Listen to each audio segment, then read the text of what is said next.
Yes, people, welcome to another edition of From a Third Eye View on Pi Radio, hosted by myself, Flawless Mr. Take Note, and I'm joined by my two co-hosts, JV and Stro. First and foremost, JV, what are you saying? You good and everything? Yeah, man, my mic feels nice still. Yeah, man, good, man. You know what I'm saying? Good day, innit? You know what I'm saying? Like a good day.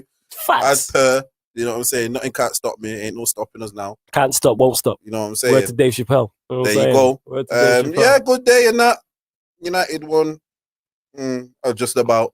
We kind of won. That's what I'm going to call them ones now. We kind of won. Yeah, we won, but it didn't feel like a win. Yeah, but we kind of won. You know how dead it was? We won and I weren't bothered. That's how mad it is. We won and I didn't actually get, the feeling of a win. Yeah, because it's more relief. You touched on this. It's a relief. Like, all right, we made it through this. We go again. You know how mad it was? It was more like I'm relieved that the match had just finished. I just don't have to watch that anymore. Hour and a half of your life you don't get back. Yeah, I get exactly what you're saying. And Stro, were you telling us you good? Oh, so you went the correct order? I went the correct order. You know what? Be funny because Liverpool don't play till tonight, so you thought, you know what? I'll stay with the original order. You know what?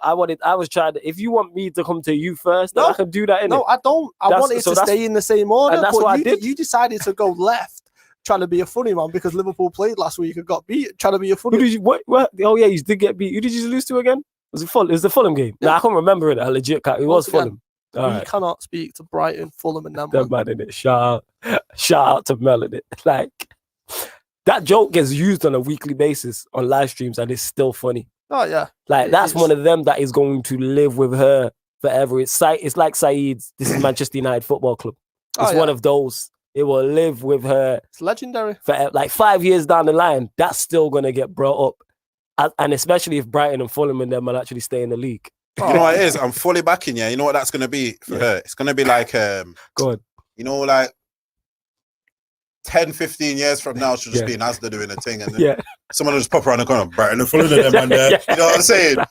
When she's on the freezer aisle, someone will just be trying to drop, you know what I'm saying? It's like the Mo Gilligan couple of cans thing. When people just come up to him and say, oh, that's hers. That will be her. You need to go chat to Brighton and Fulham. Yeah, you know what I'm saying? For life, though. Life. Yeah, it is. She's life. Definitely. But yeah, Stro, what are you saying? Are you good, though, first and foremost? I'm good. There we go, because Liverpool obviously played tonight. But yeah, that's why I kept it in the same order, because I know if I came to you first, you would have complained. Well, I come to you second, and you still complained. So I just couldn't win. To prove a point, the only reason why you came to me last week was because Liverpool got beat, trying to be a funny man. Nah, if you would have... You think I don't know you. This is ridiculous. I can't even believe you think that I would be that petty. You are that petty. Not think you are that petty. All right. Well, in future, I'll make sure we keep it. Regardless of Liverpool's results, we'll make sure that I keep that in the same order of introducing. All right, cool. No problem. But yeah, welcome to the show, people. You already know what to do if you are watching if you're watching on social media. So if you're watching via the Pi Radio Twitter, retweet the tweet, like the tweet, follow JV, Stro, and myself. I'm the From a Third Eye View Twitter. If you're watching via YouTube, very important you do this. Make sure you hit the like button, share it across all the socials, please, and subscribe to the Pi Radio YouTube. And when you subscribe, hit the notification bell. And if you're watching via more traditional radio means, so like via DAB radio, we appreciate it. Stay locked in with us till 9 p.m. where we will be discussing all the Premier League results from this weekend. So I think there's only one place to start. And typical VAR was involved in this. Refereeing decisions was involved in this. Mourinho was involved in this. The North London derby at the Emirates, where Arsenal defeated Spurs 2-1. And Stro, if it's okay with you, we'll go to you first on this. So what are your thoughts on the game? The two lineups, Arteta's approach, more interesting, Mourinho's approach, plus more. Let us know. Mourinho's to blame for that result, specifically. So, lineups, you looked at Tottenham's team compared to Arsenal's team. So obviously Aubameyang was dropped due to... He said discipline reasons. Now, who knows what that means? I know what that means. There's been stories that have come out. Okay, go on. What's it? I've not heard anything. That Aubameyang basically went to Greece and got a haircut. And that's why he was... I went to Greece for a haircut. Yep. Word for word. Nah, that can't be true. Before it'd be quick, innit? Nah. So that's a cheap shot. Grease lightning. That's a cheap shot. Man said grease lightning. Let me look at the camera and say this. Grease lightning, man said. I like the camera angle though. Salute to Soul Spark setting it up. You got two new cameras on us here. You got one on Stro and JV, one on me. I like this. I need this camera to be following me around for life. I like this, just narrating my day. Be fantastic. It's great stuff in that. It is what it is, but yeah. JV, I said Grease Lightning, but no, he didn't do that. That's the strongest rumor, yeah? Have you heard anything else? That's the strongest rumor. I heard that he was late. Okay. Then that could... Now, with what Stroll's saying, that makes sense, doesn't it? Because I was thinking, how are you late? You know, like, I actually did think this. How are you late? You know, in the same country or you're in the same city. But obviously, he wasn't. He was trying to get back from Athens. Because then what obviously it will be as well. It's probably even longer to get through now with all the... COVID and customs restrictions, you know what I'm saying? Because here's the thing, it's like, it's the North London derby. It's one of your biggest games of the season. It's Aubameyang. If I'm the manager, I'm letting it slide that he's late for this one game. Do you know what I mean? You're not going to drop him for disciplinary reasons because he's late. I've seen loads of, like, Paul Scholes never used to turn up on time for the bus. Paul Scholes wouldn't even turn up for some games and start the next game. But again, that's Paul Scholes. But Aubameyang is their player. He's their star player. But Ryan said this, y'all. Ryan, he's in the comments. He said this, and he just said that there. Arsenal are a better team without Aubameyang. It's a conversation, though. It is a conversation. Even though he's their main man, it's a conversation. You see these ones. That says more about the players he's playing with. And that says more about the setup that Arteta's making them play. Yeah. So this comes on to the point, right? So I blame Mourinho for because, as I was saying, you look at Tottenham's lineup to Arsenal's lineup, automatically you think Arsenal are a more defensive team. They've shown that since Arteta took over. He wants them to be defensively stubborn. That Mourinho's setup was just set to be attacking, and I thought they've got Bale, Lucas, Son, Kane. Do you know what I mean? I was thinking they're going to go for it here. Ballers. Non-existent, absolutely non-existent. And that's what I didn't understand. Nowhere to be seen whatsoever. And that's what frustrated me about the game yesterday. It just made zero sense to me. Big up Sophie in the building trying to do stealth and that. You know what I'm saying? And big up Sophie. Make sure you check out her show before ours, Drive Time. 4 till 7, ain't that right? Yeah. There you go, 4 till 7 people. So, yeah. So as I was saying, right. And it didn't turn out like Mourinho. Typical Mourinho making attacking players like that sit back. You're playing Gareth Bale, who's starting to hit a bit of form. Yeah. And you're not using him correctly. You're not occupying him correctly. About this guy, yo. And then the substitutions were strange at key parts of the game. And the one substitution he should have made, which he didn't, was Docky. No, Lamella. So before he gets his second yellow, there's a bit on the touchline, and he dives in. He leaves the floor, and it's dangerous. And that could have been pulled if it wasn't already a foul. Yeah. He was getting sent off. You take him off as a manager. You have a due diligence to that team to get a result. And your fans, it's North London derby. Take him off. Nowhere to be seen. Poor man management. And I thought Arteta got it spot on, to be honest. So fair play to him. No, I hear that. Same to you, JV. What's your thoughts on the typical Pie Radio North London derby? Like, let's go with Mourinho before we get into the actual game and that phenomenal Lamella goal. Mourinho's approach in terms of the lineup, then how he set them out, his in-game management, then his post-match interviews. Right. I've not seen his interview. Okay. Not either. But one thing I will say, and this will encapsulate everything I'm going to say. Yeah. All of those questions you asked me. Man said this will encapsulate. I was about to step in, but serious. If that was me, flawless media, I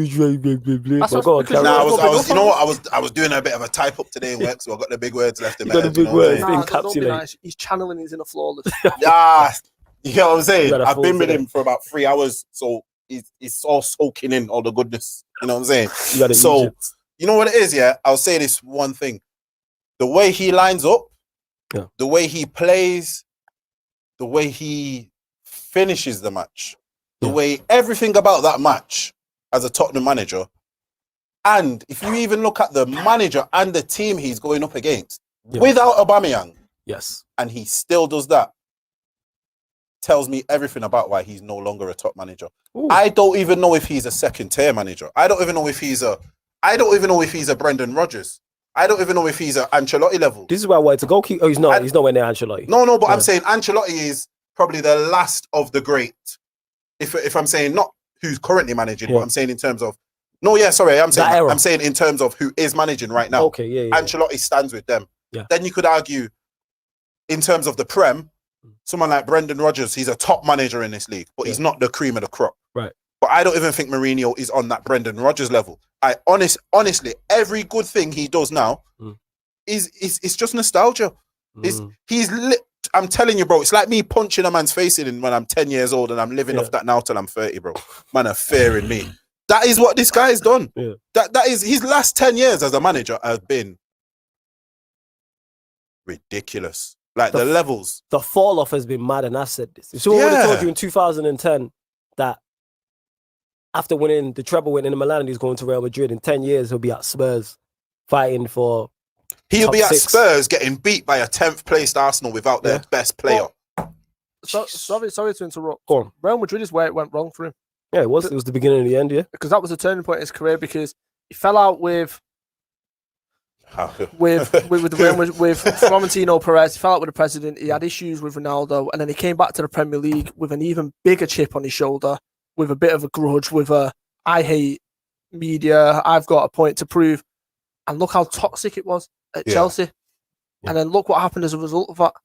And even still, you got to look at it. He came back to Chelsea and still had success. You'd think, all right, this is the lane I need, but you're still falling out. You see what that is? That success at Chelsea is the first instance in the old It's almost like there's two Mourinhos in him. That one there, the old Mourinho won that for him. And I'm not even talking about how he did it. That's how everyone still viewed him.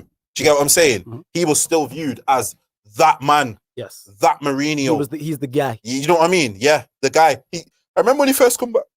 Sorry. Remember when he first come back? They still had all that special one malarkey going on. Yeah. Every time, Mourinho's back, and then you'd see an interview, and you'd see like a Football Focus or something would start, and it would be that first ever interview, the first special one interview. They'd replay that, because he's back. Facts. Man's not on that source no more. He's not that level. He's not there. He's not there. But and people need to realize this really, because you're not expecting. I'll tell you this now. You're not expecting a player to perform as he played 10 years ago. Why are you expecting a manager? There is such thing as same way man can get player burnout. You can get manager burnout. He's got burnout on his tactical. And the thing is, you have that side of his brain where the manager is. That's where his burnout is. And similar to players, it depending on how your game is and what position you play, you have to adapt your game. And that's Ronaldo doesn't play the same. And that's exactly where I wanted to go with it. Yeah, Ronaldo doesn't play the same now as he did. Ronaldo's 36. He doesn't play the same way he did at 26. Messi's 32, 33. He wasn't playing the same at 23. Like you have to adapt. Even Pep, we've seen a different. Sorry to cut you off. We've seen a different Pep this season. Like I said this before about Manchester City. This is the first Pep side I can remember, successful one, where you could argue the defense was better than the attack. But you see, the thing what I'd say Pep has always had, and this is what Mourinho has never had, because it's all about him. At least when Pep went to Germany, he seen the efficient, and he took a bit of that. Do you get what I'm saying? Because he can pick things. Yes, do you get what I'm saying? Mourinho can't do that. Yeah. Really and truly, Mourinho should have come back from Inter Milan, the absolute complete manager. And I'll tell you why. Because when he's come over here, he's got the attacking side set. Yeah. When he first he comes over with his Porto thing, with his Porto brain. Yeah. I like this. With that manager there, as much as it's based on defending, the creativeness in his attack is what you could argue won him the Champions League, i.e. the Deco. Because what a lot of people don't know as well, Deco was supposed to follow him, He was supposed to come to Chelsea at the time, I remember. Deco was supposed to follow him. Blah, blah, blah. Barcelona coming out, waving themselves around the place to take the player in it. You know what I mean? But that is where, I think it was, if I remember rightly, it was Deco, Carlos Alberto, and Derlei, and Benny McCarthy. Yeah. Those are the four attackers he had. Deco was younger, so he had a bit more legs, so he was more behind him than he was at, say, Barca. It was like more like a midfield three. But yeah, he's still got that attacking part in mind. Then comes the structure of the team. He has Terry, Lampard, Drogba and Cech. That basically sees him through his whole reign. Do you get what I mean? And then he goes off to Inter, and then he has, some of the at his time in Inter, you really have to deep the team he had. He had a legendary team. It was when we look now, he got the absolute most out of it, of every single one of them. Yeah. Like you have to remember, if I remember rightly, he had Zanetti playing in midfield. Yeah, he had Kivu, Wesley Sneijder, Materazzi, Melito. Yeah, Eto'o was there. Do you remember how ridiculously good Milito was under him? Yeah. Like that. You've never seen that Milito again. That's the mad part. Do you get what I mean? You've never seen that Milito. Never again. Yeah. You could argue you never seen Etu like that again. Do you get what I mean? Because if you look at the players, to build on what JV said, if you look at the players specifically when he went to Chelsea for the first time, when he went to Inter Milan, when he then moved on to Real Madrid, and then when he comes back at Chelsea, there's the different types of players. So if you break it down, look at the Chelsea team. Just to name him, Petr Cech, John Terry, Frank Lampard, Jeremy, Makelele, Drogba. Yeah. Right? Then you look at the Inter Milan team, for example, as you mentioned, the Materazzis of this world, Milito, Eto'o, Walter Samuel. And you've got absolute warriors. You've got Julio Cesar in that. Yeah. And then you go to the Real Madrid team, Cristiano Ronaldo, Sergio Ramos, Pepe, Marcelo. Yeah, Marcelo. Do you know what I'm saying? So those players all have a similar trend. Mentally strong. Yeah. Who can take Mourinho's tactics, who will be able to take Mourinho's criticism, who will be able to take Mourinho's jibes, because that was a different era of football. Yes. So the reason why I class Cristiano Ronaldo as my GOAT is because he's transcended through different times in football and he's still doing it. Even now, his stats are a joke. He's 5 goals off being the 14th player to score 100 goals for Juventus, and he's only been there for 2.5 years. That's mad. And they've had ballers as well. They've had some serious strikers. This man has not even been there for 3 years, and he's nearly scored 100 goals. Yeah. So, but this is what I'm saying. So, and then when you come back to the Chelsea team in 2014-15, you've got Hazard. Yeah. He's not mentally strong. Do you know what I mean? You've then got the players like, who was there now in 20? Is this like before or after like Oscar and Ramirez and them, man? I think Ramirez might have been there. I think Oscar's not. Yeah, I think he's still got Azpilicueta, so that's his type of player in terms of not much razzle dazzle and professional down to the T. Right, here it is. You know what I'm saying? So he needs certain types of players. So you've got Begovic, Courtois come back. You've got Ivanovic, who that's right. Gary Cahill, not really. He's not mentally strong. You've still got John Terry there, but that's not going to last that long. That's 36, 37 year old. I mean, let me just name these centre backs, right? This is his defenders at this time: Ivanovic, Kurt Zuma, right? Rahman, Maziga, who was on loan. You've then got Azpilicueta, John Terry, Gary Cahill, Tomori. So there's not many defenders there. And more to the point, Terry's aging, so he's not having that same influence on the dressing room because he wasn't playing at that point. So he can't even lead by example. Because what happened before that, which people forget, is Rafa Benitez came in and Rafa Benitez didn't play John Terry. Mourinho came back and he got him back into the team, but not as much. So he's not that impact and he's not that same John Terry. Right, you've then got Cesc Fabregas, who, you can argue. Oscar's not, definitely. Hazard, John Obi Mikel. This is after what happened in his personal life, so his head wasn't the same. You've got Matic, Willian definitely isn't. Ruben Loftus-Cheek is young. Pedro, 50-50. But then you've got people like Pato, Remy, Falcao. I do you remember Remy? Yeah, I remember Remy had a hot little stint in it. I was a fan of Remy. Yeah, he was. That's what I'm saying. He was fire for us. I was. But it's like they're not mentally strong, and then he needs a certain caliber. You know what it is? He says it perfectly himself. I'm sure he said it about. I can't remember the player he was saying it about. It was either Lingard or it was Ali, and I can't remember which one it was about. But I'm sure he said something like, "When I had Frank Lampard at 23, he was a man." These players at 23 now. He needs a certain type of player, and it's like them players don't exist no more. Like the game's changed. Not even them players; those people. A 23-year-old. Nowadays, it's different from when we were 24. Yes. You get what I'm saying? They do. Look at this Tottenham team. Go on. Specifically. There's a certain someone that we say is a very old-fashioned striker. He reminds you of an Alan Shearer, that kind of player. Harry Kane, lo and behold, who's having a great season under him? Harry Kane. Look at Son. Son's mentally strong because of all the stuff in Korea where he's having to go to military service and stuff like that. Look at them two specifically this season because he can get that out of him. You look at the players around him. Ben Davies, absolutely not. And Ndombele, he's only just about coming around to it, and even then, he's just playing his game. Do you know what I mean? This is what I mean. It's like, and I always say this about Mourinho. He's so outdated. It's almost like he doesn't know. You don't understand. Like some people know. Like You know when you go and you check for an older relative, and they'll be like, "Yes, you youngsters keeping me young," and because they know the past it. You know what I'm saying?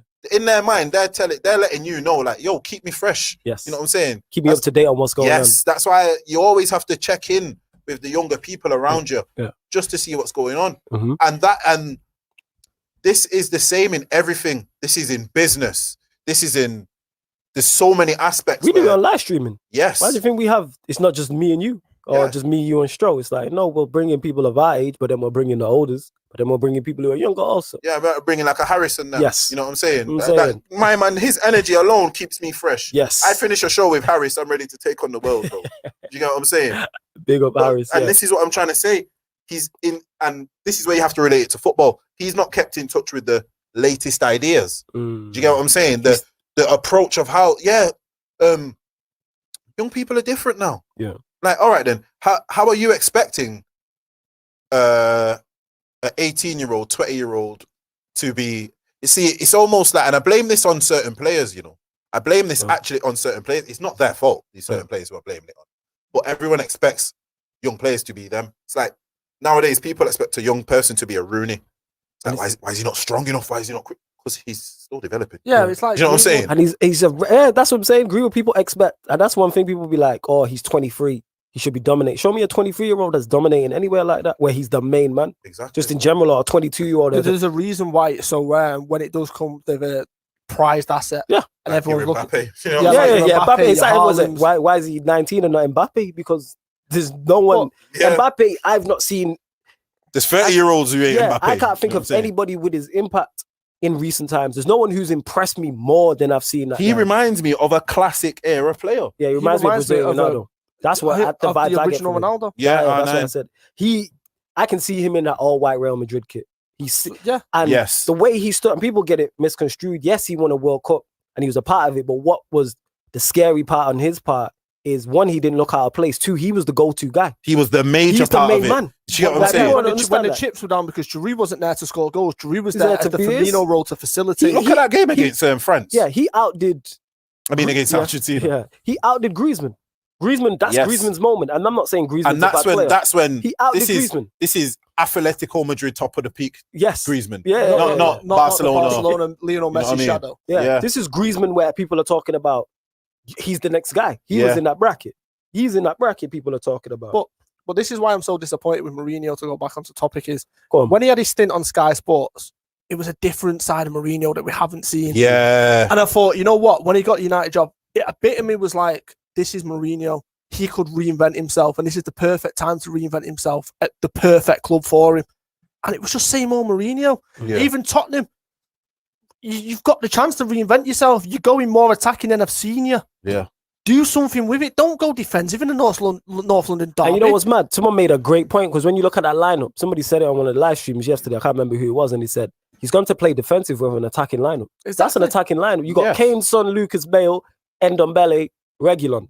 I'm not gonna lie. You have that's 4, 5. You have 6 out of your 10 outfield players attacking. Yeah, but that's my issue. No, you could argue 7 because Doherty by trade, he's a wing back. So he's naturally going to get forward. So literally, you have 3 defensive players on the pitch. I'm not going to lie to you. When I seen Ndombele, playing in the 2, you're like, he's going for this type of thing. Oh my God, Arsenal might get blown away. Yeah, I literally did. I looked at it and I said, Xhaka.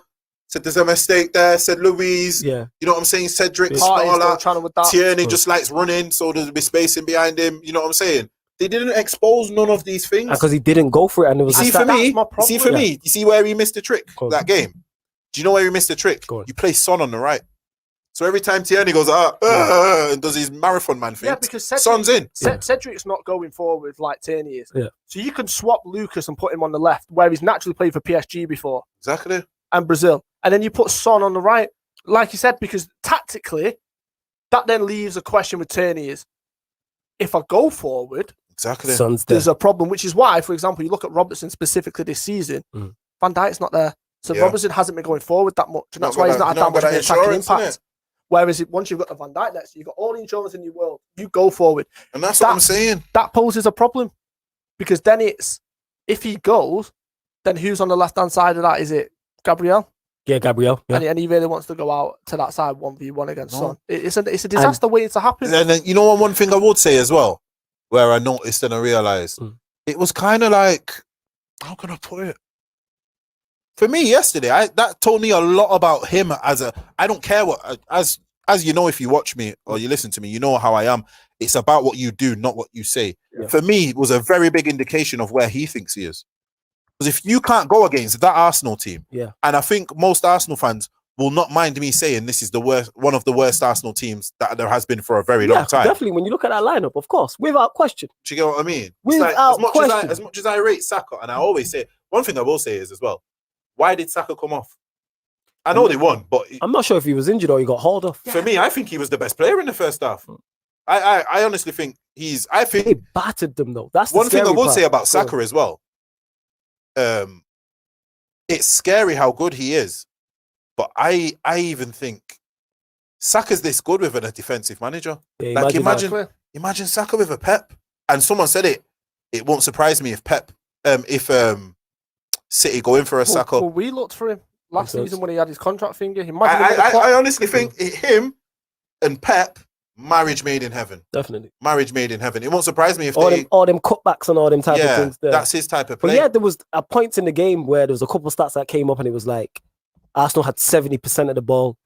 Spurs had 30%. I like that kid as well, you know. Odegaard or Smith Rowe? I like Smith Rowe. I think don't get me wrong, I'm not going to jump on this English hype and say he's the next this or the next that. But I like how he commands the ball. And one thing I'll say as well, a lot of them Arsenal players should be ashamed, you know. Yeah. Because a lot of the time it's this Smith Rowe and this Saka. And I'm like, sorry, where are you, big man? Yeah. Where are you, man, who these kids are supposed to be looking up to? Mm-hmm. Do you know what I mean? And they have the same problem, I think, what United have. Not as much as we do now. But you know, like when we had all the Fellaini's and Herreras, we just had too many passengers. Yeah. As good as us, even as good as that result was for them, I think Arsenal need to constantly rebuild. I think they need to go again. They definitely have to go again. Because just with them kids, that's one place as an Arsenal fan I would think your hope's coming from. Because with your Sakas, your Smith Rowes, I know my guy Zane in the comments always banging on about Martinelli as well. Do you know what I mean? Mm-hmm. But it's true. He doesn't even play. So it's like you've got a lot of promise and potential, but it's nothing that we've not seen at Arsenal before. I think they need to capitalize on it. These players need to be players that you somehow keep. These could be your gigs and your scores. Yeah, your next guys. Do you get what I mean? Senior players. Yeah, you could have them for 10 years, and I don't think it would be a bad move to have them, because I'd say a lot of the recruitment that Arsenal have done in the recent years hasn't been good enough. But these two kids do look as if they're... Sometimes I watch Saka and I watch him and I feel like, you look like you've been playing for at least 5 years. Top level. He looks like beyond his years. But yeah, like I was saying, there's a couple stats definitely, like when Arsenal at one point had 13 shots and Spurs had 1. But then when Spurs went for it, they looked dangerous. When Spurs went for it, Arsenal had no answer. Yeah. Do you get what I mean? Do that from the beginning. This is why I said from the beginning it's all on Mourinho. But I just want to touch on the point JB said with regards to recruitment and Arsenal and stuff like that. Is what will be telling for me this summer is if Arsenal don't try and keep Odegaard. For me, the impact he's had, the goals that he's scoring, you have to try and keep him because you've got Partey behind him. Yeah. You can get a better midfielder to go next to Partey. You've got Saka, Smith Rowe, and Smith Rowe reminds me of a young Jack Grealish, who's still raw. He's the player. He just reminds me of him with regards to the socks, the movement. I'm not saying he's going to be a Jack Grealish level player. He's the closest thing. I think that's what, you know, they're always wanting the ball. Yeah. I know what you mean. You don't get it. That's rare from young players because players will make a mistake and they'll go hiding. Yeah. That shows you about Brendan Rodgers' favourite word. That shows you the character of the man. Whereas the lights aren't big enough for me. Europa League, European, North London derby, this isn't big enough for me. I want the ball. I want to make an impact on this game. And Saka's got that as well. They've got a good thing if they have the recruitment right. Because the recruitment's been absolutely criminal over the past few seasons. They need to keep them to. By all, I would actually... I'd make sure I keep Saka over Aubameyang. You know what I mean? And definitely. For the future, yeah, absolutely. For the future. No, but I feel like there'll probably be some Arsenal fans, we've got to keep him. I would do everything to keep Saka. Honestly. Without a question. Because one thing I will say is I don't think that's something Arsenal have done quite well in the recent keep players, but also the young players, because they always seem to. Arsenal always produce young talent. It's the same. I say Arsenal, Man United, Chelsea. If you look at most of the players playing down the football pyramid in this country, they come from those three clubs.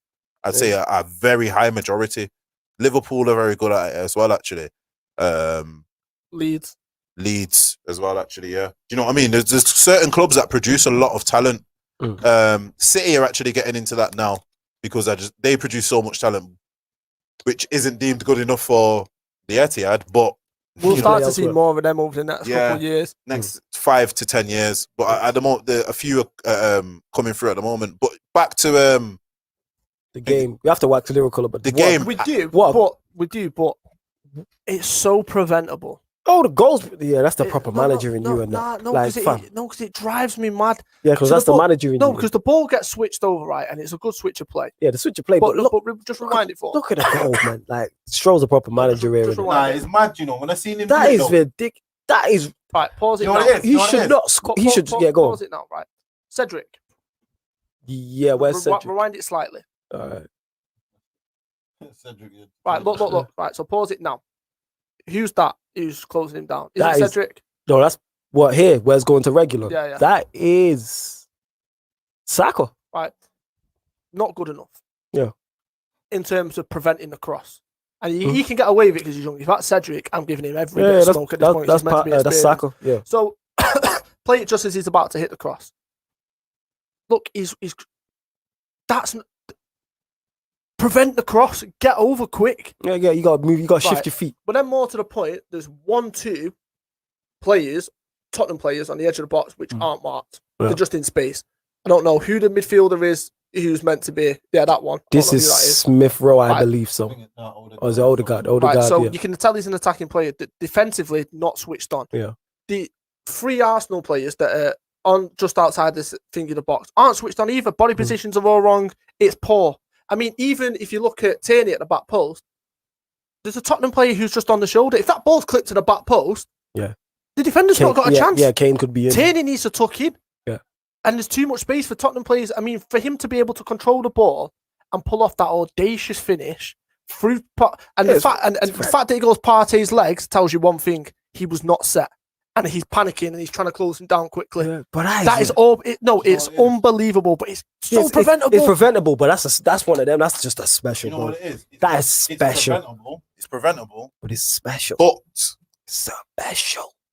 The way in which he's done it, it's ridiculous. Like he's not actually even set himself. Yes, he's not even set. That's what I'm saying. If you pause that beforehand, this is one of them. What was the show called? Question the Sport. What happened next? No one's guessing that. Yeah, what's that play to him there? Don't forget, he's done that before. He's done it before, but still, even though he's done it before, I'm not expecting him to do that. I'm expecting him to take a touch and hit it. Because he's not even in position to do it. Even the one that he scored previously, he's not, look, we're talking about not being set. He's not even set. Yeah, but the one he scored previously, he wasn't set. He was on the edge of the box. He just went to him and he just... Look, but this is one of them where... he's got 2 players closing him down. Every single North London derby, you will see David Bentley's goal. Yeah. You will see that goal. Yeah.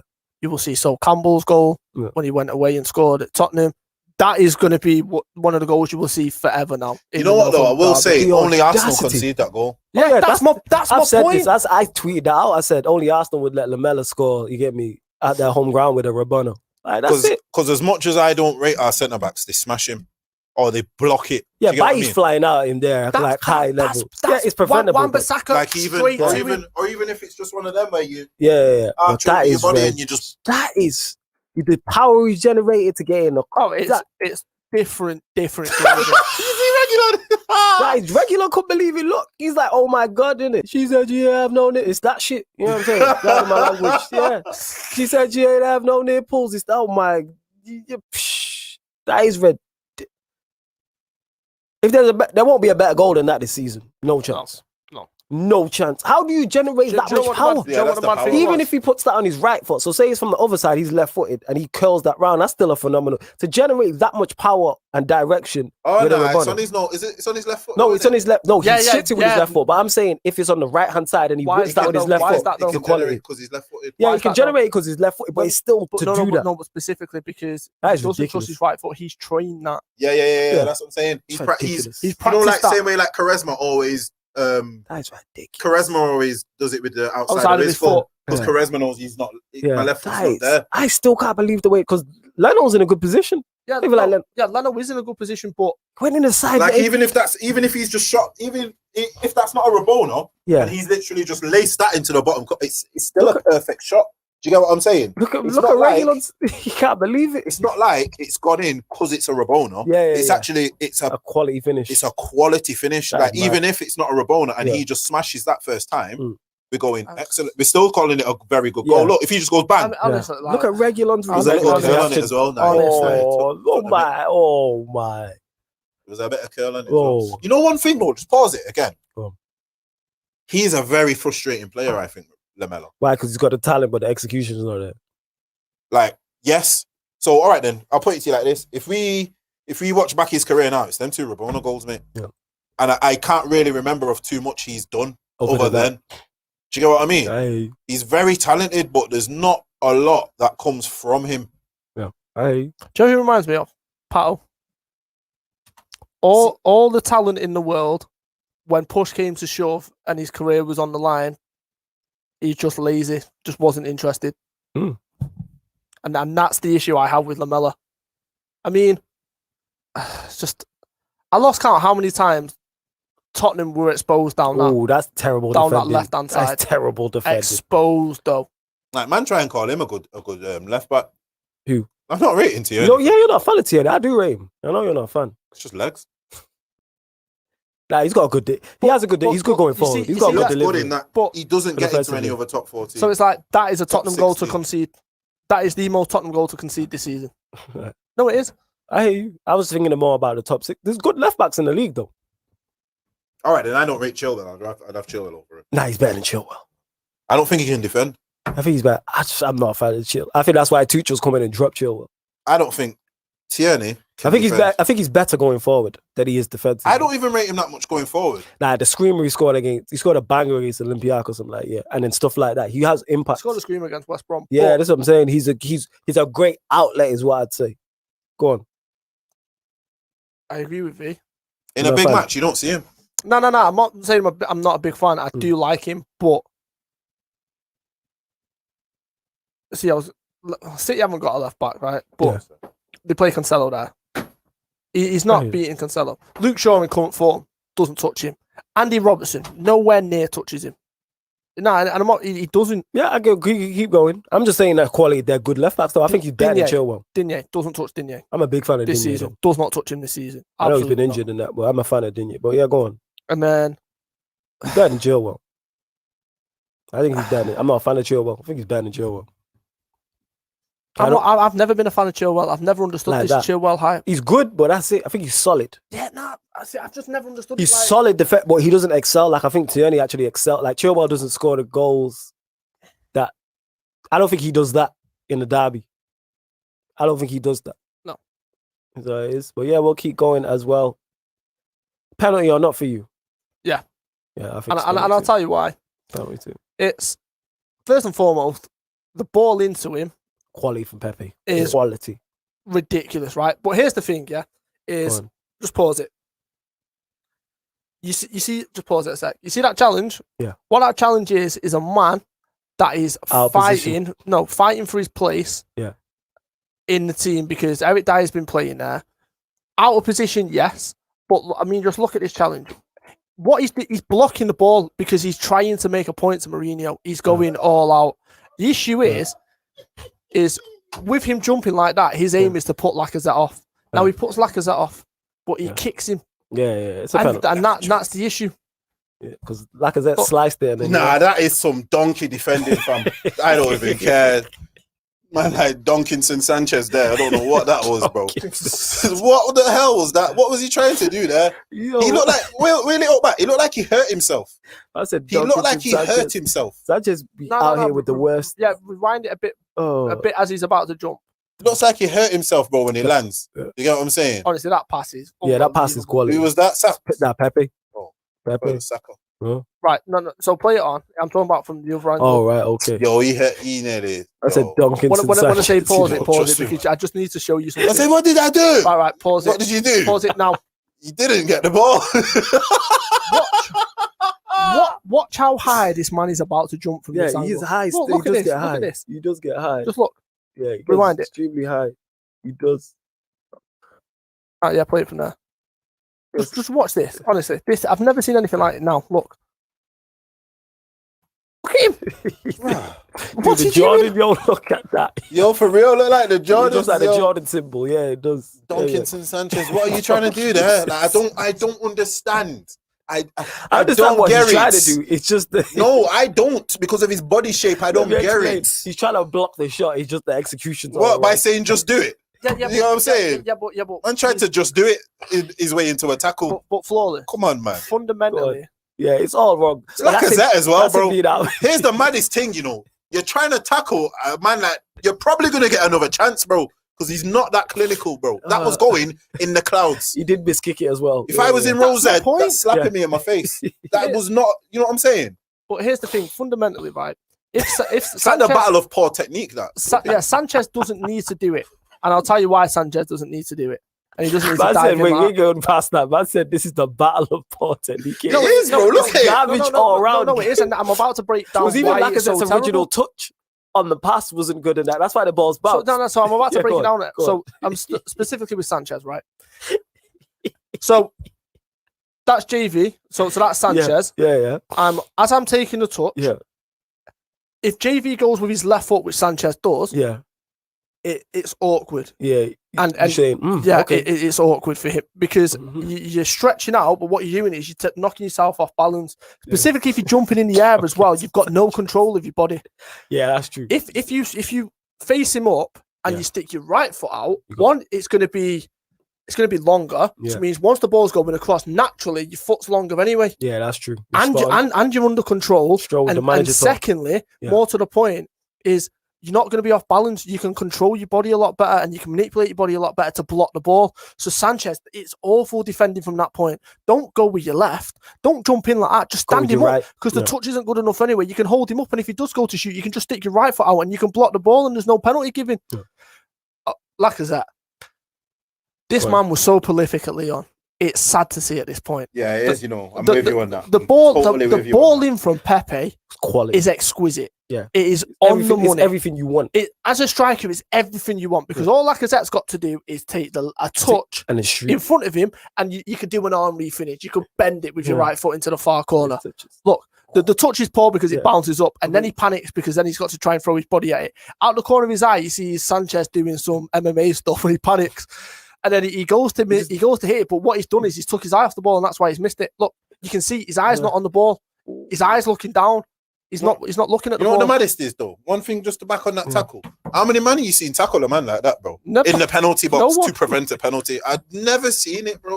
Man was just flying into man watches hard of football, you know. I told you, man, in lockdown, man was watching Bulgarian Premier League, bro. I'm not lying. You get what I'm saying, bro? I don't see no one trying to tackle both feet off the floor, one tucked under you, and the next one like Liu Kang, bro. It looked like he was trying to do it. Someone meme that for me now and put that in Mortal Kombat. It looks like he looked like he was doing a splits in midair still. Flying kick, bro. The way his right legs flying kick. Karate. You know, you can't tackle man like that. You know what I mean? He's lucky he's playing certain man because certain other man would have got him sent off. That's mad. Man would have made that look worse than it was. Do you know what I'm saying? Yeah, good penalty as well. Man said Donkinson Sanchez. That's gonna live on, yo. Man made Lacazette look good. Come on. That's you know what? That's the worst thing to come out of this game.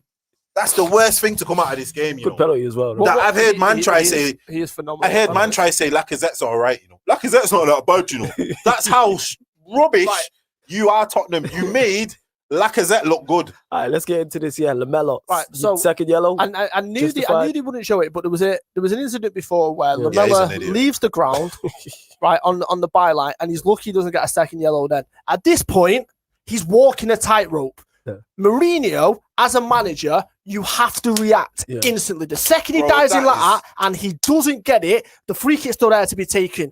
You take him off instantly. Because look what happens. He then does that stupid challenge, which has cost you the game. Yeah, his brain must have left his body when he did that Rabona, because there's no way that what like are I said, you from Rabona to Ghana, fam. That's what he was. That's what he was. I meant from Rabona to Lona in the changing rooms. You know what I'm saying? Rabona to Lona. That's what happened to him, mate. You know what I'm saying? Why after doing such excellence like that, are you just gonna clap man in his face? And it's not even like a disguised one. Yeah, you're not going up for a tackle. Man upgraded man said from Rabona to Lona. You get what I'm saying? It's not even like it's not even like, you know, the ones where you go up for a header and a challenge. Oh my God, your arms mimight go a bit wild. You know what I'm saying? You can't even blag that one. No, because here's what he's done. Right, I'm going to say, there was a moth. I've looked at this incident. I've looked at this incident 3 or 4 times, right? Because I wanted to see specifically what's going through his head. So, you know this, you play football. Yep. As you're trying to hold a player off, you just feel where they are, right? Yes. Here's the problem.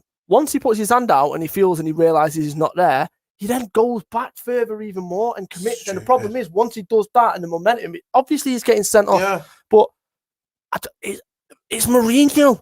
Like, you know he's walking the tightrope. You see what it is? The challenge before. You see what it is, though? You see when Fred did this? Yeah. And we aimed it at Ollie, and we was kind of like, you know, maybe this isn't an experience thing. But Mourinho, he's got no excuse. There's no excuse where I can hear from Mourinho, because we already know Mourinho's ruthless. So it's not even a case of, oh, you know, I left him on because he scored that great goal. It's not even that. We actually know that's not even the case. Yeah, but you've just missed the trick. You know what I mean? Not only has he missed the trick, go back 10 minutes. Gareth Bale was on that side. Lamella wasn't. There you go. He took Gareth Bale off, brought Sissoko on, and moved Lamella there. It's on Mourinho. And I'm not even just saying it for the sake of it. Everything about this game is Jose Mourinho. And this is my issue with him, is in a game like this, when you go so attacking and you make them play so defensive, and then you take off Gareth Bale, which then culminates in this incident. And the worst thing is, you can rectify your mistake if you bring Lamella off when he jumps in on the byline, and he was lucky then. He was very lucky then, because he left the floor. You take him off then, because you know he's a walking red card. I didn't even see that challenge. Was it on the manager's thingy as well? It was literally on the byline where the managers are. Right. So yeah, it's definitely. It's not even like it's Arteta's like this going mad. It's not even like it's the other side of the pitch and he can say he didn't see it. That's what I mean. It's right in front of him, and this is why I'm saying. So you go from Gareth Bale's on the right, you take him off. You bring Sissoko on, and then you move Lamella to the right. You can then rectify that if you just take him off, and he doesn't take him off. Everything about this is Mourinho's fault. Yeah, every single thing. Definitely. But all right, we'll move on from this. Obviously, North London Derby was the biggest game. Stroll, will go to you. What result do you want to go to next? Burnley. Okay. Burnley. Let's go. Burnley.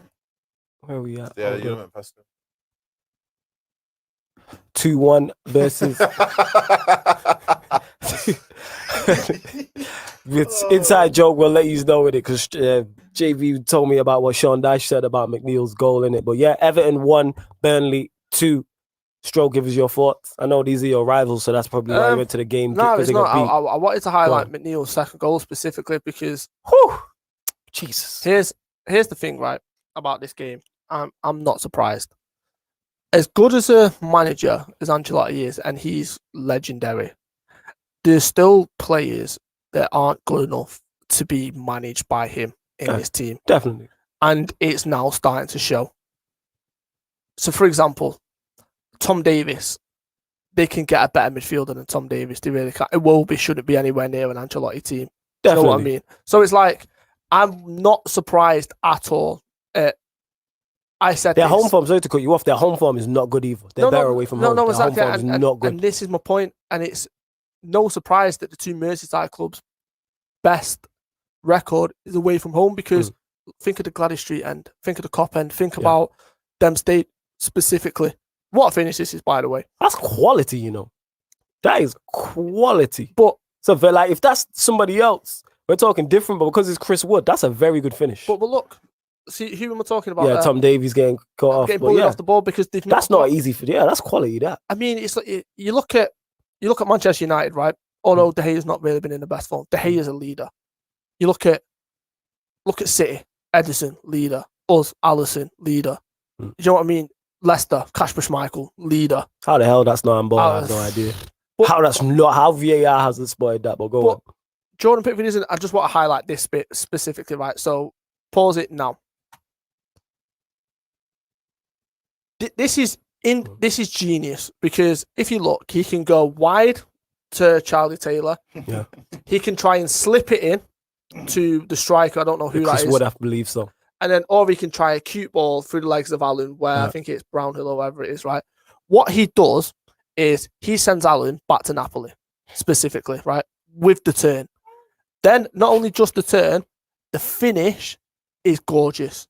It is but because we've us three have spoke about McNeil specifically. He's an old-fashioned type of player, old-fashioned type of winger, old-fashioned kind of technique. Yeah. The technique on this strike is unbelievable. Ridiculous. I mean, look, see you later, Alan. Where are you going? Allen and then look at and then he uses the players in front of him and just bends it round. And Pickford has not got. They are chance. So two Burnley-esque goals. I know, and we were talking about the Burnley try something. That is ridiculous. That is top notch. Man sent Allen, who's one of the best defensive midfielders in the country. Like, let's get that mistaken. But I just want to and then I just stuck it like, get whatever goalkeeper you want is sticking. That's again like the Rabona. What happens next when he picks up the ball there? Right, he's gonna dance past Allen and stick it top bins. He's gonna send one through for him now. The striker in the box. Yeah, would like that'd be the Burnley or to go out wide to Charlie Taylor. I want to give props. This is red. People don't need. You need to give people the same way we criticize players for their mistakes. You have to give credit where it's due. If that's somebody else, we're having a different conversation. Where's McNeil there? That is mad central. So, a couple shows ago, a certain man to the right of me suggested a Dwight McNeil in a number 10 position. Yeah. Going home. Know what I'm on about. All right. Did he or did he not say, imagine putting a Dwight McNeil in a number 10 position? Because what he can do is he can shoot from distance, he can feed off the knockdowns from the Wooden and Barnes, and look what happens. The man is in a central position and scores one of the goals of the season and has an impact, and that's the winning goal in this game. Yeah. If that's not for the Rabona, that's minus the Rabona, I don't think has there been a better goal than that this season. And man wants to act like we don't know what we're talking about with football. I'm definitely. You two do. I'm just here mediating in it. But go on. People don't know. I'm qualified by the English Football Association. And this is my point. Let's not get twisted. I'm smart enough to go get people smarter than me. But go on, family. I know what to do. There's the real genius. I know what it is. I'm smart enough to get people. This is because he's obviously you have to take into consideration. Man sent Allen. You know what I'm saying? He's one of the best defensive midfielders in the country. We've waxed Liverpool. To dip past Allen in the manner in which he's done. Yeah, but it's you know what it is as well? You know what I will say though as well? He's not even got it out of his feet properly. That's the maddest thing. I can't get over this. Watch it again. He's dug it from underneath him. And techers on that. You only do that with the technique. I'm telling you now, the techers on that tells me this guy, it's criminal having him on the wing. I've told you. That is ridiculous. He is. Look, this is the angle. Look. It's behind his foot. Yeah, I'm a sound controversial. That's up there with the Rabona for me. Here's the thing. What I'm saying, to do that, with the ball under your feet, 40 yards out, not 40, 30 yards out, generate that kind of power, get past one of the best defensive midfielders in the league, and then you're going to tell me next week he's left wing in a 4-4-2. Get out of here, man. Why do you think? All right, then why do you think you get these players now and they're not that, they're not household names, and then they go to a big team and they just flourish? Yeah. He's one of them. McNeil's one of them. He's definitely one of them. Everything he needs for his position, he has. Ridiculous. Everything he needs, he has. Quality. Hey, take a bow, son. And it's the winning goal. And it's the winning goal, like you said, Stro. That is crazy. I'm telling you right now. That's up there with the Rabona. Do you know how I put it as well? Why Sean Dyche is missing a trick? Go on. How many man do you think do that in Burnley training? Just him. You know what I'm saying? Him, maybe Vivra. And you got to go put him on the wing. Yeah. Come on, man. You play. I don't see all your two up top big man monopoly. It doesn't get you 20 league goals.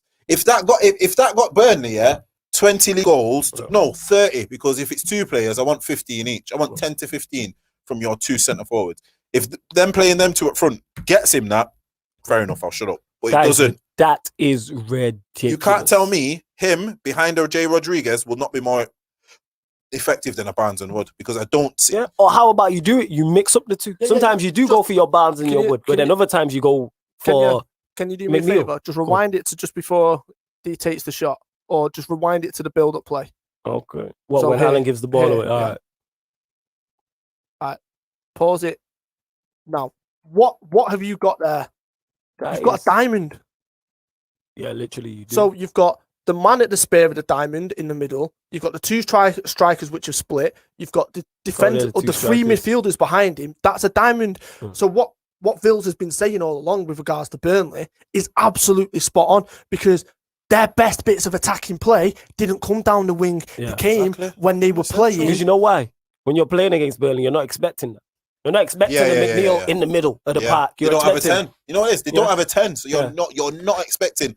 Who are you going to expect? You're not going to think, these 2 centre mids are going to just run at me. Are you not expecting Chris Wood or Barnes to drop off and do that? Yeah, but look how potent they look going forward like that. Yeah.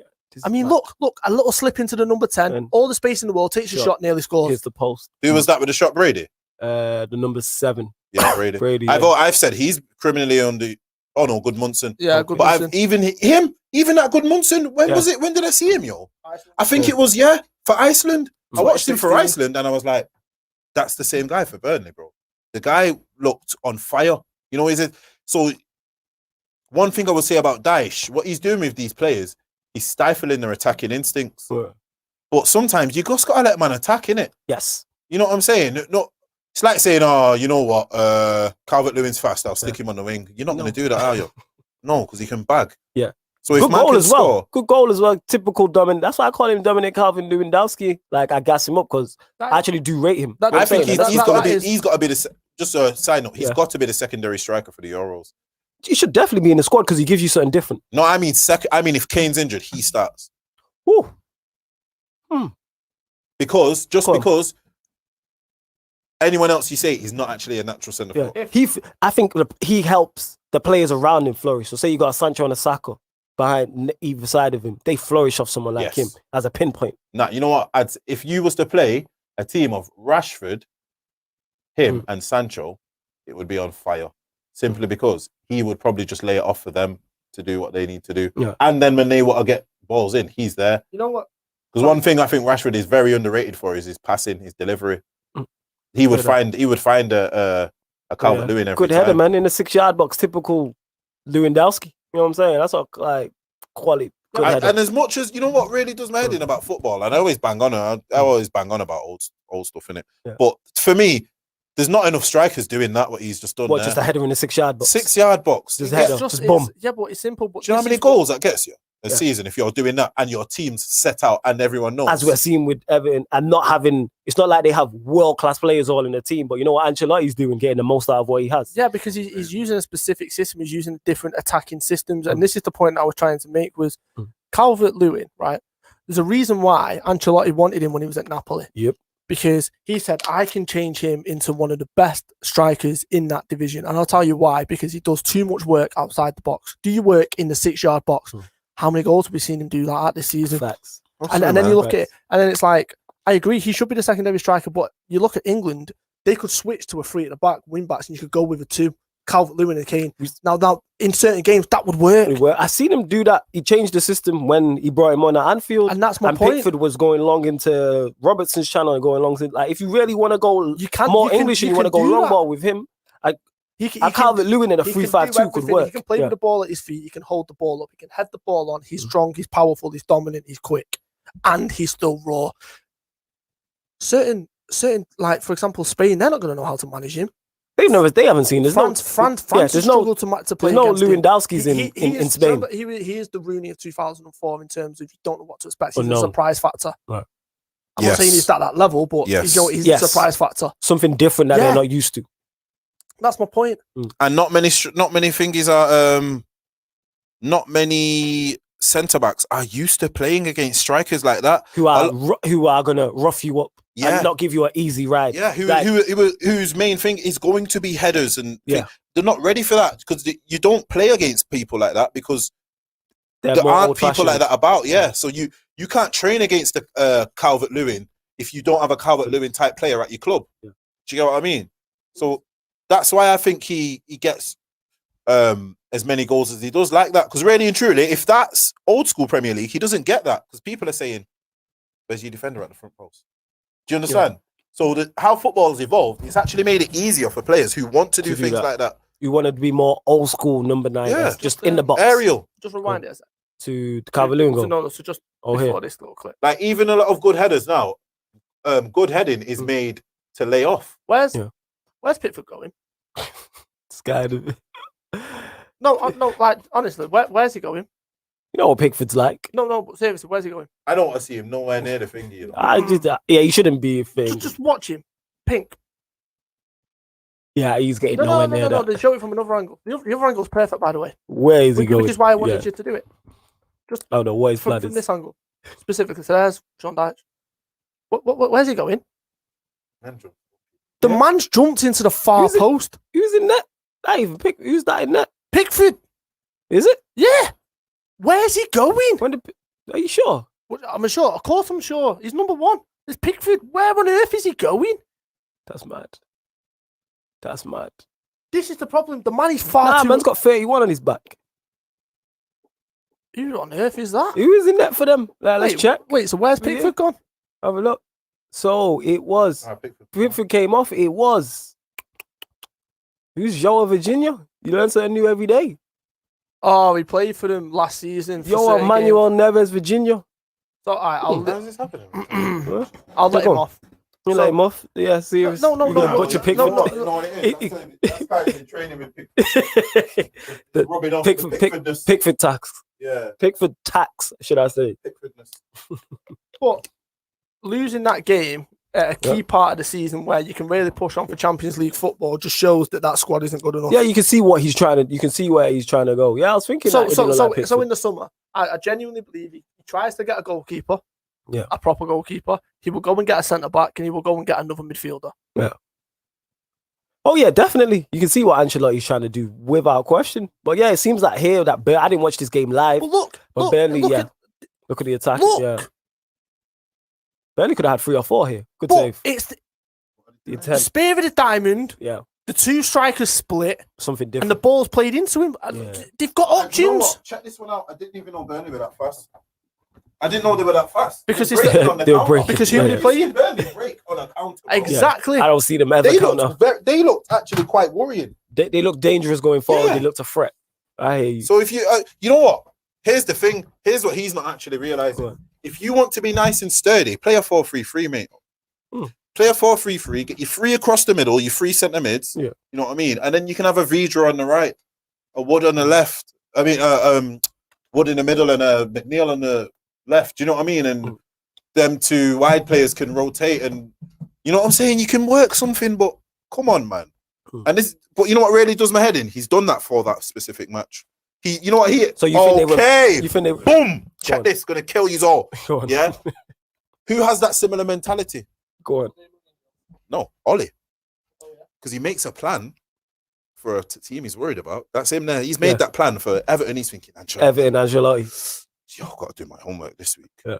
And that's what Ollie does. As much as we joke about and say it's Judge, it's not even Judge, you know. Ollie actually goes and works something out because he knows he has to. That's how I honestly believe it. He knows he has to. Should Everton, I'm not sure if they changed their formation during the game, but should they have stuck with the 3-5-2 rather than what he's saying here? Well, they have it as a 4-4-2 diamond. I'll tell you one thing, it will be no diamond. Do you know what I mean? Why did he not go? Let me just have a look at the bench here. Because you got they have a lack of fullback, so that's why he's not going with the wing backs. Nah, but even Sigurdsson then.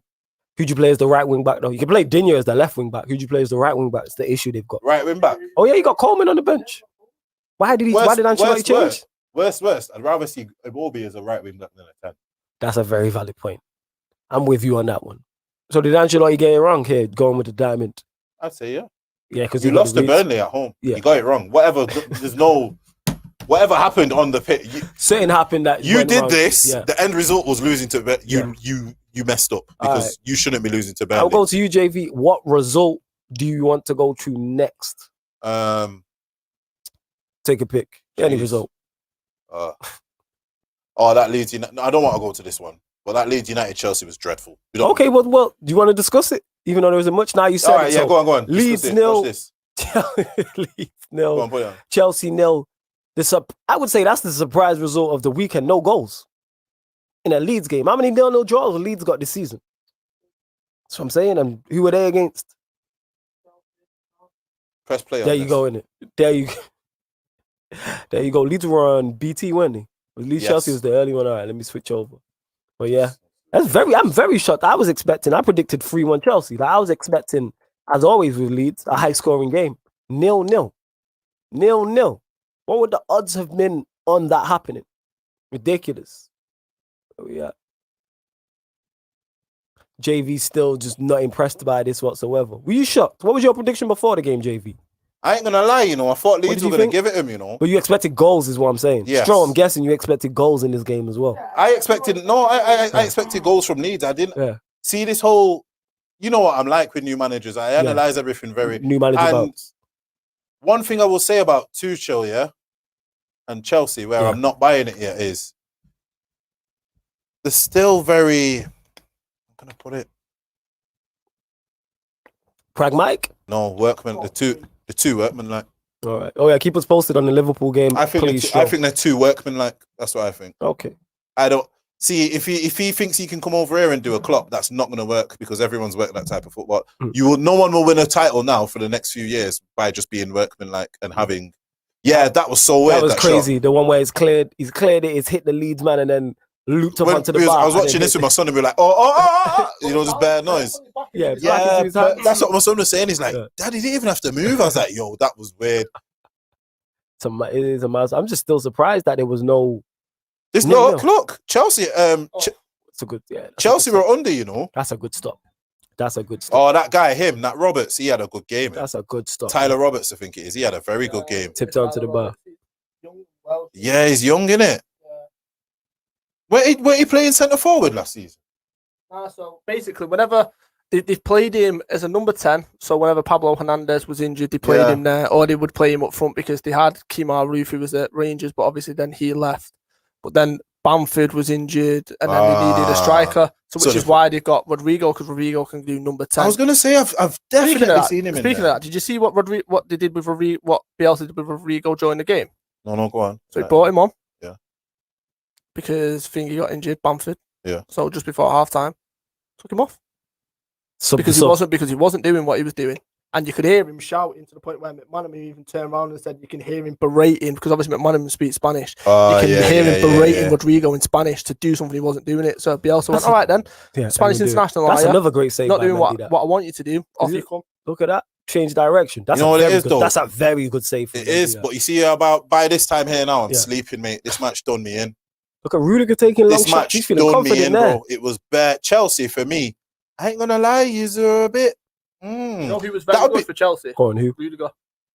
And I'd say Rudiger and the keeper. You talked about Tuchel being like pragmatic and things of that nature.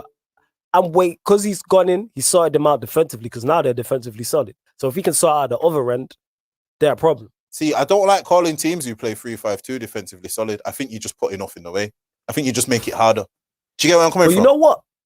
That to an extent, yeah, but he's gone in and he's working with what he's got. I know what you mean. I asked, I think it was Statman, I asked him this because he was watching, and Aaron as well, about Tuchel at PSG, and he said he sometimes played with a back three, but he was mostly a back four at PSG. So what he's done, he's gone in there, looked at what he's got and gone, all right, these players are better with a back three, and you can see it, they've only conceded 2 goals. And he knows that they struggle going forward because they don't have a prolific striker.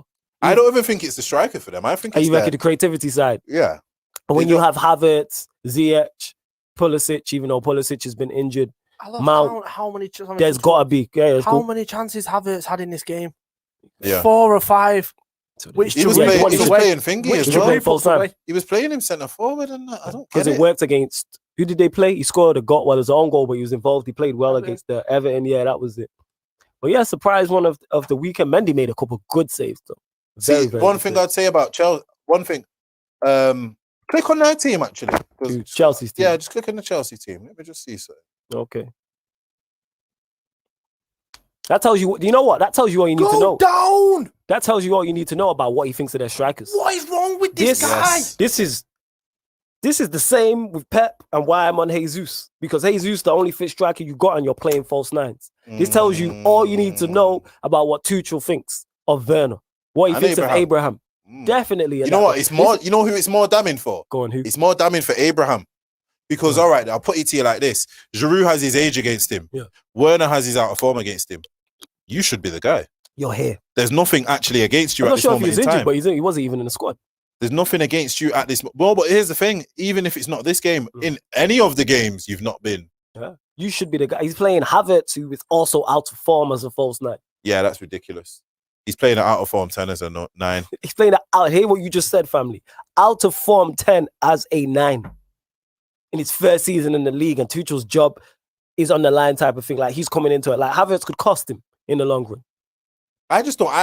You know what it is with him? I don't. And he didn't even play 3-5-2. Maybe that was an issue. Why did he change the system? I don't think he's a big team manager. Who, Tuchel? For the. I don't want to sound too. Where people are just going to switch off because they don't understand what I'm saying. I can't explain it. Sometimes I say things and I know I don't elaborate as best as I could, but I've got it in my head.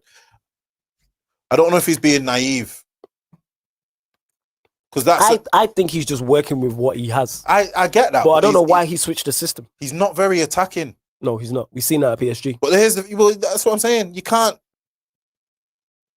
can't have Mbappe and Neymar and not be attacking.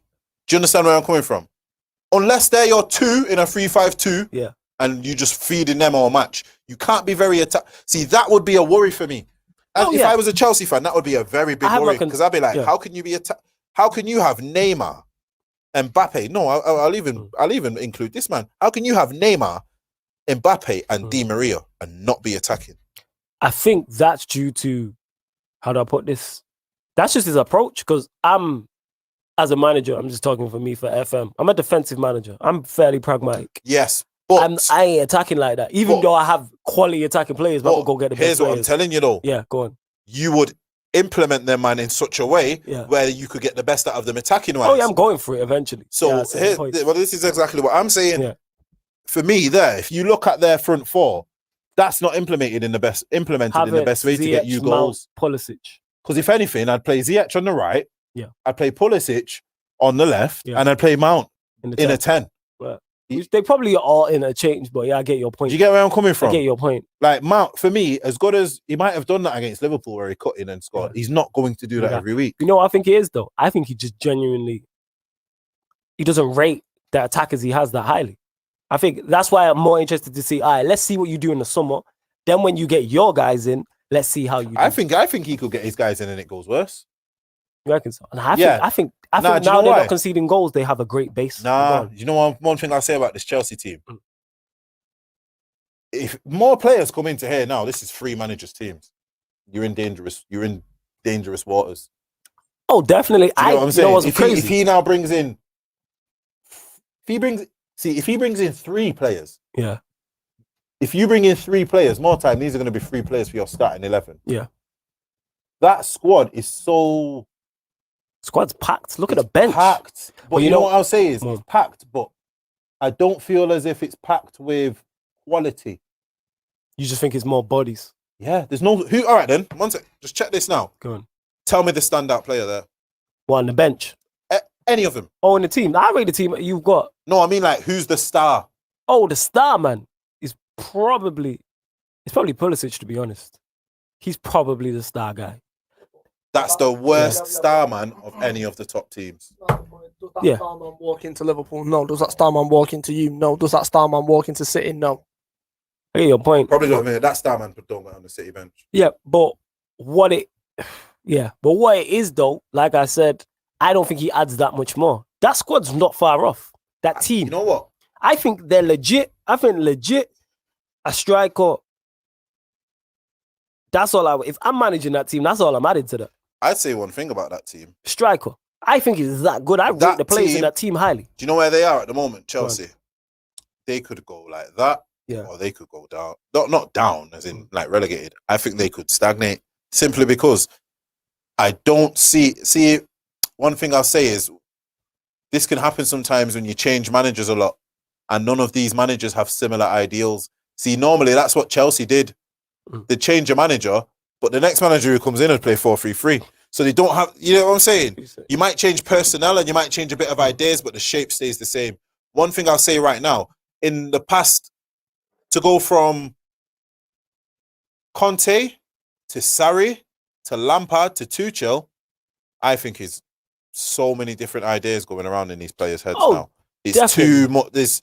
There's too much at this moment with Chelsea where it's not, how can I put it? I can't see the direction they're going in. I can't see what's going to happen without any more. See, for me, Chelsea now have to go and do what they did at the start of last season again. They actually need 5 or 6 players again. How have you got in a position where in 12 months you're going to tell me you've added 12, or if you get 5 players in now, you've added about 12 players, if not more. They need players again. That's what the most worrying thing for me is. They've had the biggest transfer window this season. They still need players. I don't think that's not a coaching thing. They need a world-class attacking midfielder. They need a world-class centre-back. They need a world-class striker. Who? Chelsea, you reckon, the team? They need some big adjustments. You reckon they? I don't think they need. I think they need big. I don't see, as good as Mount is. Yeah, I don't think Mount is the man to carry a team to a Premier League title. I don't think Werner is. I don't think in the striking sense. Yeah, I look at the rest of the team. I look at them how I look at us. As much as they're not that far. To me, I really legit don't think they're that far off. I think you think they're way off, because I think because I can see someone like a Jordan. I can see Jorginho going. What am I doing here? I can see Kante wanting to go. Apparently Ziyech already wants to go. Yeah, there's things about Pulisic in because Pulisic is he's very injury prone as well. But what it is that Tuchel's starting to put his mark on the team and what he likes, what he don't like, what system he's trying to play. And one thing that he's getting, even though this result you're allowed an off day, he's getting results at this moment in time. I think that when the results start going south, that's when it can be questioned. They're still undefeated. And it's is it like 12 games? Yeah. Well, you know what it is? Go on. If I'll say this, and some people might not like, but if this is your manager bounce, I'd be worried. It's not that much of it. Where, you know what I'm saying? It's already starting to die off. The results are drying up a bit. They've had a few 0-0s now. It's not looking as when he first come in. He looked it. Let me check. It was I won't say it was yeah, go back. Yeah, this is their result. So if you look at it here, so 0-0, they beat Everton 2-0. They won away at Anfield, drew against us, beat Atletico Madrid, which is a great result, drew at Southampton, beat Newcastle, beat Barnsley away, beat Sheffield United away, beat Spurs away, Burnley at home, and then Wolves was his first. So that's so pretty much since the 27th of January, you've had the draw against Wolves, you've drew against Southampton, drew against United, drew against Leeds. Out of those 4 draws, I'd say, okay, the Wolves one's disappointing. You want to win that first game, of course. Leeds one. So I'd say there's only 2 results in his entire reign so far. And the Southampton. It is, the Southampton one. So there's 3 results in his entire reign where you're like, okay. And you're allowed off days. I'm taking that. If I'm a Chelsea fan, here's the thing. What I'm saying, it's the manner in which they're drawing them games. You see them games when they're drawing. They're not creating much. They're not creating much. All right, then look at that Liverpool game. You've won that 1-0. You can win bare games 1. You know what I'm saying? They played very well, but I get your point. But that adds into Chelsea game. He needed more attacking. He needs his own players, and I think they have a good base, is what I'm saying. The foundation. Oh no, they definitely have a good base. I'm not doubting that. They've got a very good base and foundation. But I'd be looking at that what was it? The Atletico game. I'd be like, that was a lucky goal. Do you know what I mean? That as much as they have a bit of a momentum and everything, it's not. They're not pulling up trees. Do you get what I'm saying? And as much as people are going to say, but they're getting the results. Yeah, I get that. But this is as much as it's a results game, when you're at the big teams, it's also about performance. It's about the performance. Yeah. Here's the thing. I'm more worried about Chelsea before Tuchel than I am now. If I was to play Chelsea, I wouldn't be as worried with him as manager because he's not. For me, he doesn't look like a manager who is going to try and attack you and pick you apart. I think he's trying to possession his way to a goal. You know what I mean? There's not much in terms of intent in his team. His team doesn't look like a team who are going to try and. And the reason why I'm reserved, I hear what you're saying. The reason why I'm reserved judgment on that, because I'm just waiting to see. All right, let's see what you do when you got your people, you got your players in. That's I think by the time he's got his players in, his time's up. You reckon his time? What? No, start next season. Bro. By the time he gets his own players in, right, you have to produce now. Oh, yeah. And the thing is, I think he can. I don't know. I don't know. You know what it is? I'm worried about them next season. No. I'm not. You know what it is for me? Why I'm not worried about them, and not the spine. They've not. You see, one thing I'll say about Chelsea. Chelsea need a good spine.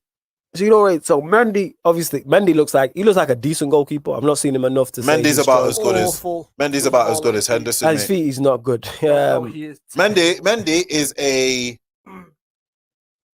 average goalkeeper. I'd say. I rate Thiago Silva highly, of course. Yeah, I do. Their midfield three. I think he's one of them. He'll be okay. Because he's cut from a different cloth, he'll be okay for the next couple of years. Won't catch up. Maybe one or two. Yeah. So you got Silva in there. You know what it is with them type of man. One injury though, isn't it? You know, when they get to that age. I hear you. Midfield three. I rate all the midfielders they have in regards to the DMs. Your Jorginho, Kovacic, Kante can all still do a job. Obviously, you got your Mount. It's more the top end of the pitch I look at. It's the top end because I reckon the side pieces and stuff like that. There, your Aspilicuetas, your Reece Jameses, Callum Hudson-Odois, Ziyech, Pulisic, whoever decides to say, having Giroud there. It's just that extra bit, but we'll see. But all right, go on, JV. What result you want to go to next? If you hear Stroll shouting out people as well, it's because he's watching the Liverpool. Go to Leicester. Game. You want to go Leicester? Leicester 5, Sheffield United 0. And this is after Sheffield United. Did they part ways with Wilder? Did he resign? Was he sacked? No, it just seemed... It's mutual agreement. Yeah, it seemed... Look, you've done enough for us. You've got us up. You've got us back to the promised land. It was a phenomenal season last season. I think it's best if we just mutually part ways. Seems very strange. Yeah, it makes no sense. Though. To do it now. Makes no sense. I don't get it. You know what? I'm not going to lie. You see some of these small teams, yeah? It's almost as if... you know what the idea I get with some of these small teams? They always go, oh, yeah, you know, we're back in the Premier League. You might even watch Premier League football before because you know you don't sack your manager at these times. Yeah, you know that when you sack your manager with 10 games to go, you most likely go down. You know what I mean? Like, to be fair, if you look at the Premier League table, then West Brom done. Yeah, they finished. Yeah. Like even Fulham have started to, even though the last result weren't great, they're looking like they can actually play a bit of ball now. Fulham. Plus, there's talks of Wilder going to Celtic. Makes sense. Makes sense. That makes sense. Go rebuild yourself. It makes sense. Fingy. He's too what? He's too defensive. Here's the thing, though. Celtic's the best job I think you can get currently now. Oh, yeah. Unless you go to the Championship. Yeah, it's going to be arguably the biggest. Oh, for him? Yeah, for him I'm talking about. Of course. He love Champions League football, bro. And then that's where we're going to find out how good he is. And then that's why people talk about Here's the maddest. Did you hear about the stat, what they said? I think I was watching this. Yeah, I was watching this. They literally went, his first away win was at Port Vale. His last away win was Man United. It just shows how far he's took the club, in it. That is crazy. Do you get what I'm saying? That's why it was mutually parted ways.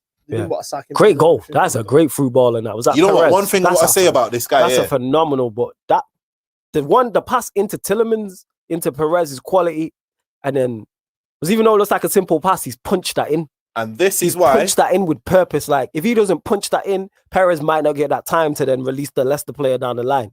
This is punched why. That in. Look at that pat punched into him. Boom. This is why I'm scared of Leicester. Vardy across punched in. See that right there? Yeah. That would work on us every single time. If they did that to us 5 times, it's a goal 5 times. Unless their striker's not shooting. It's a very good goal. That's a very, very good goal. That would work on us 5 times. This is what people don't understand when you see systems and patterns of play. If you look at these, so watch these goals here today. Watch these goals now, and you'll be like, yeah, you'll get exactly what I mean. Look. Similar again. Squared back. Yeah. Look at that. Just tee man up off the line. That's great defending. Do you get what I'm saying? Great defending. Bash him. That's great defending. That. Look at that. Because that is quality. That. quality. You gotta give credit where credit's due. Shout out all the chef, man. Yeah, it was. But yeah, Leicester, like you say, they will score Leicester type goals. Like you say, there's a pattern of play. Good finish as well from Perez. That it's a good finish. He's a weird player, you know. He's one of them. He's in the Lamella bracket. Talent, but that's it. I don't think he's as talented as Lamella, but he's a talent, but he's nothing spectacular. No, you know, in terms of he's not as talented as Lamella. He's more effective. That's my thing on Lamella. I don't for all the talent Lamella has. I can't remember like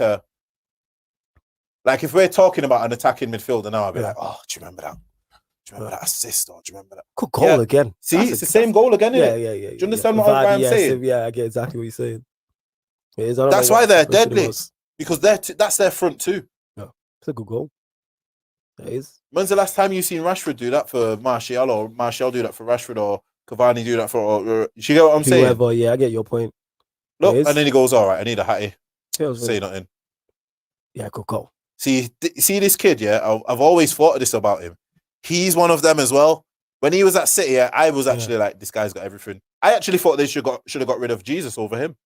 Yeah, you have a point still. I don't think Jesus does this. I always said Iheanacho is a baller. Iheanacho is a baller. He's just not got the consistency. Typical Vardy goal. That who does that for us? That'll be Lindelof in a week or so, mate. Telling you right now, Don. It is, but yeah, Leicester emphatic 5-0 win. One thing I want to say, people, I said this is why Leicester will not do what they did last season. Go on. Yeah? Simply because... And they played the back three, but go on, carry on. Simply because... Oh, Thingy as well. Even though we come off Pereira. He is... I rate him highly, you know. I rate Pereira highly. Even when he was at Porto, I always thought, why has no one picked him up? But yeah, back to what I was saying about Leicester. This is why I fear this Leicester team, because they're doing exactly what they didn't do last year. What they did last year is rely on Vardy for everything. As soon as it went Vardy time, they fell off. Now they're getting more man with goals. You've got your Maddisons, you've got your Barnes. Look, see what I'm saying? They weren't even present. Maddison and Barnes, who you can say that you battered someone 3-0 without your number 10 and your left winger. Do we batter anyone 5-0 without Bruno and Rashford? No chance. Do you understand what I'm trying to say? Well, that comes down to teams and systems, etc., and all that type of thing. But that's why I think they could push on. They could even possibly get second this year, simply because it's tight. It's tight. But what I'll say about them is, and it will come down to that. Probably come down to the match we play them. End of the season we play. They've got more. Oh yeah, we play it towards the end of the season. Yeah, towards the end of the season, innit? We've got more. They play everyone around them towards the end of the season, actually. Let me just pull up their fixtures, because I remember we did this. I do this again. If you look, they play Spurs, they play Chelsea, and that's their last 3 games. Leicester's last 3 games of the season: Manchester United away, Chelsea away, Spurs at home.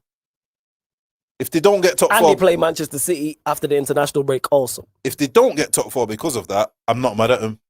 Do you know what I'm saying? Now, of course, that depends on what position you're going into. The fixture computers had them off there, you know what I'm saying?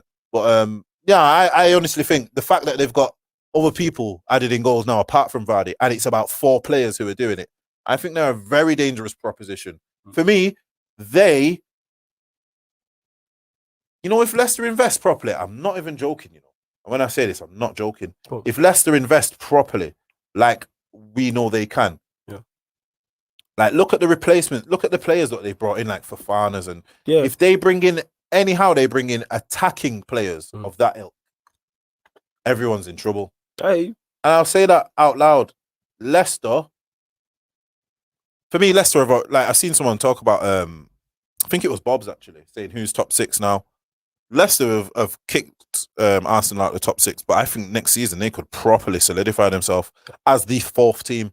They could make it where they're the 4th team, and whoever wants to be 1st, 2nd, or 3rd, you do that, but we're the 4th team. And I think that's where they're going. They are becoming a mainstay in the top 4. Yeah, where it's not a shock no more. No. It's like they're expected. They've had Champions League football now. You know what I'm saying? You know, that type of taste for things. Yeah. See, even people like, you know, when you've got players like your Fofanas and your Ricardo Pereiras and Castagna, who's just come from Atalanta, who are doing very good in the Champions League last year, you're now getting a culture of European football. Yeah. Do you get what I'm saying? And that's one thing. That's one thing what the big teams benefited from in the early 90s. Wenger came over, he brought in all the French players. United have always been in and out of the European markets in terms of transfers. Do you know what I mean? Chelsea, I think that's one thing that got Chelsea taken over. It's the fact that even though they weren't a big team, they still had your Zolas.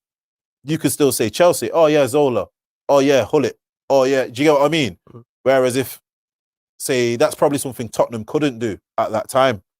You didn't have... You know what got Chelsea taken over? Yeah, because they couldn't get Tottenham in it.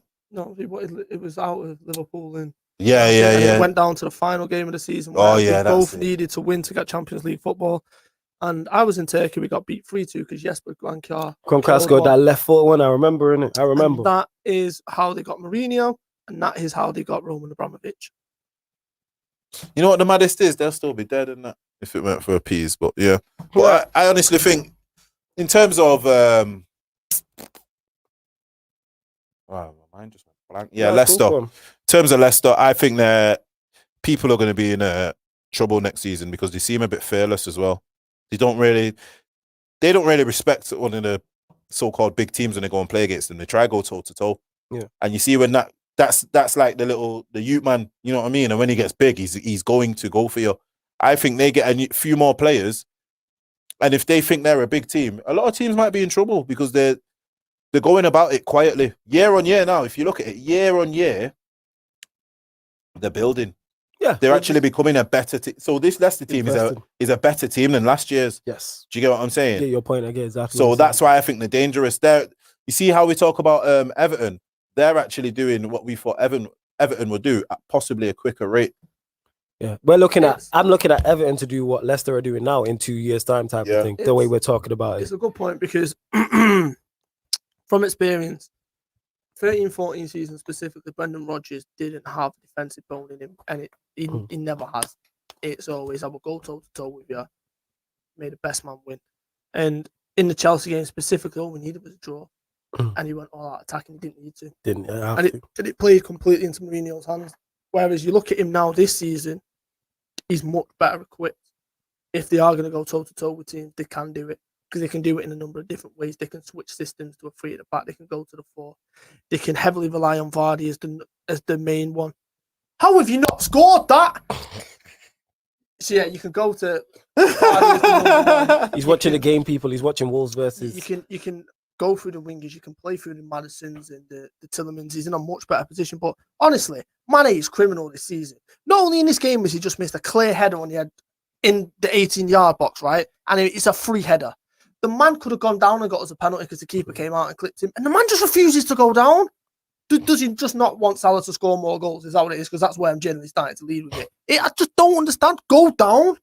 Mazel. That's strong reporting from the Molyneux. We'll get back to him in a few. But yeah, moving on to the champions. I'm not calling them the champions now because even though they can still mathematically because it's Cities. They won 3-0 against Fulham. Canto. Light work. Like I watched this game.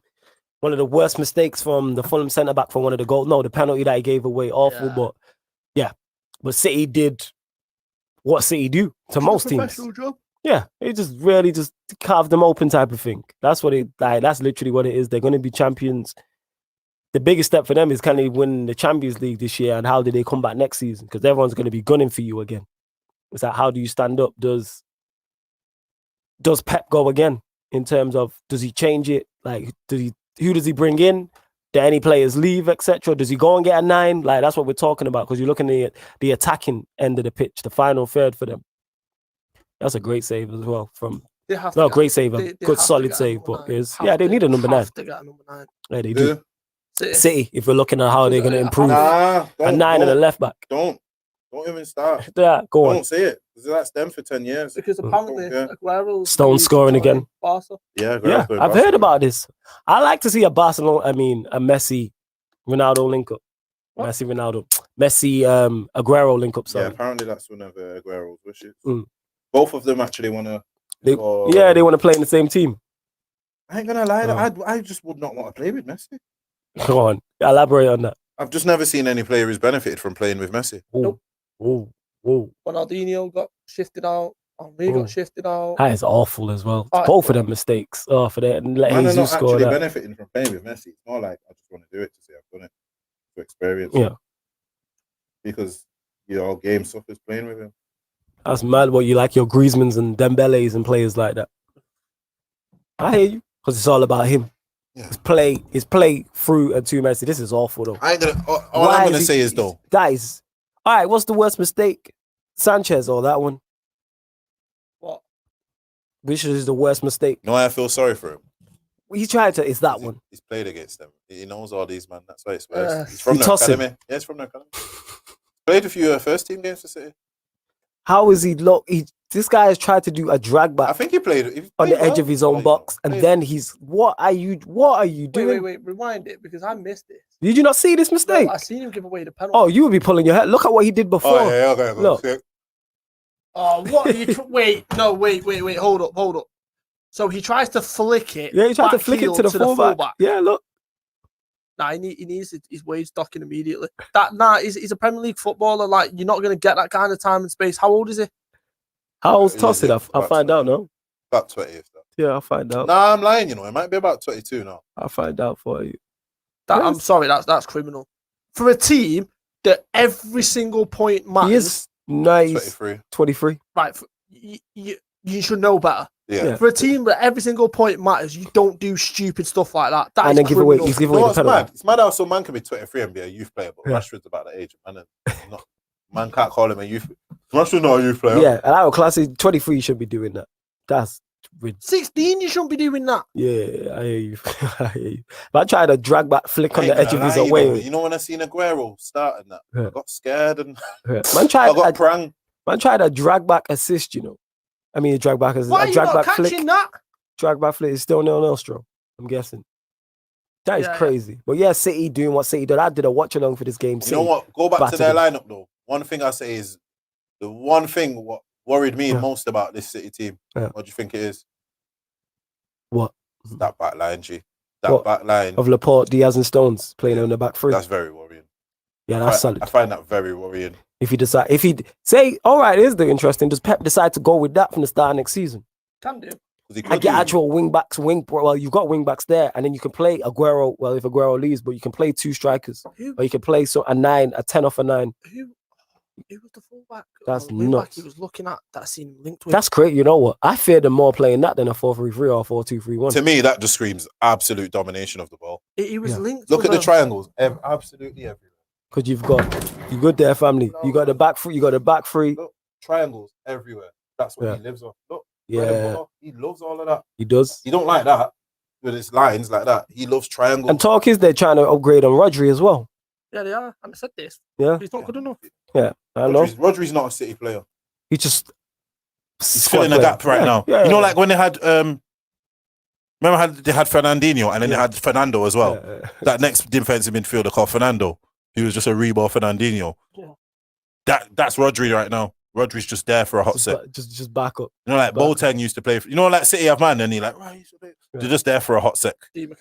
Yeah, they're just there for you get like 2 years. 2 years, collect your 90 bags a week. Yeah.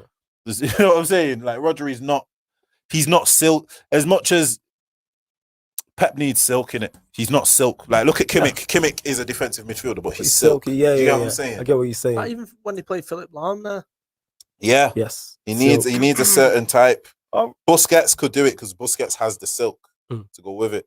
No, I hear you. I hear exactly what you're saying. All right, we'll run through some of the rest. So Newcastle 1, Villa 1. Villa. One thing I say about Villa. But Villa again, with no Grealish. Yeah.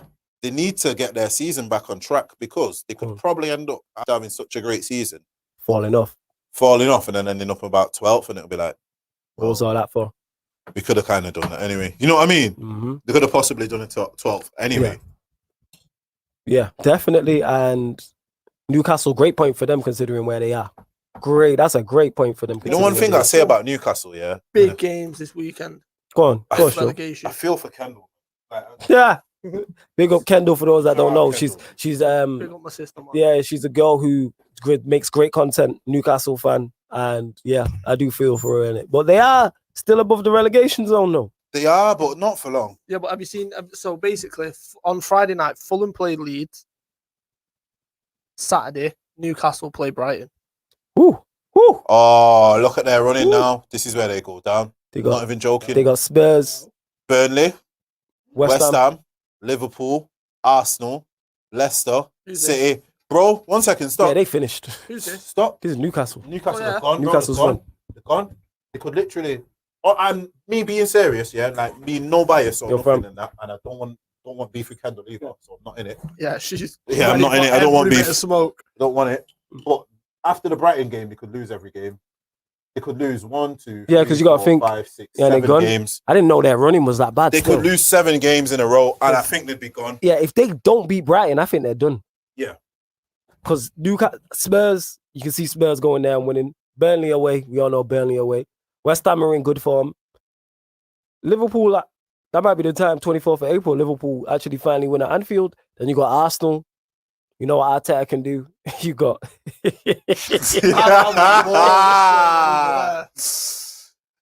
was waiting for it, you know. I was thinking, you know what? I thought he didn't hear it. I thought, you know what? He must have not heard that because he didn't reply. And then you've got Arsenal going into town. Then you got Leicester away. 1 second. Is that all the fixtures? That's all the fixtures. Oh, no, they're relegated. I thought there was someone that I was going to say they might be able to. No, they're gone. They got Sheffield United at home and Fulham. So they might be. You know what's going to be sick? Fulham are just under a minute. Oh, if you get that's what you want it to get to. Whereas whoever loses the game goes down. But I don't think it's going to get to there. But that's why I said Fulham. So if Leeds win, mathematically they're safe. Yeah. Right. Fulham need to win. If Fulham pick up a positive result, all the pressure is on Newcastle at that point in that Brighton game. Look at that Fulham's games there. So Fulham, they got Leeds, like you said, Friday. Then they're away to Villa, home to Wolves, away to Arsenal, away to Chelsea, home to Burnley, away to Southampton, Manchester United away, and then Newcastle. That's not easy either. Yeah, but that could come down to the Newcastle game last game of the season. Yeah, that's what you're talking about.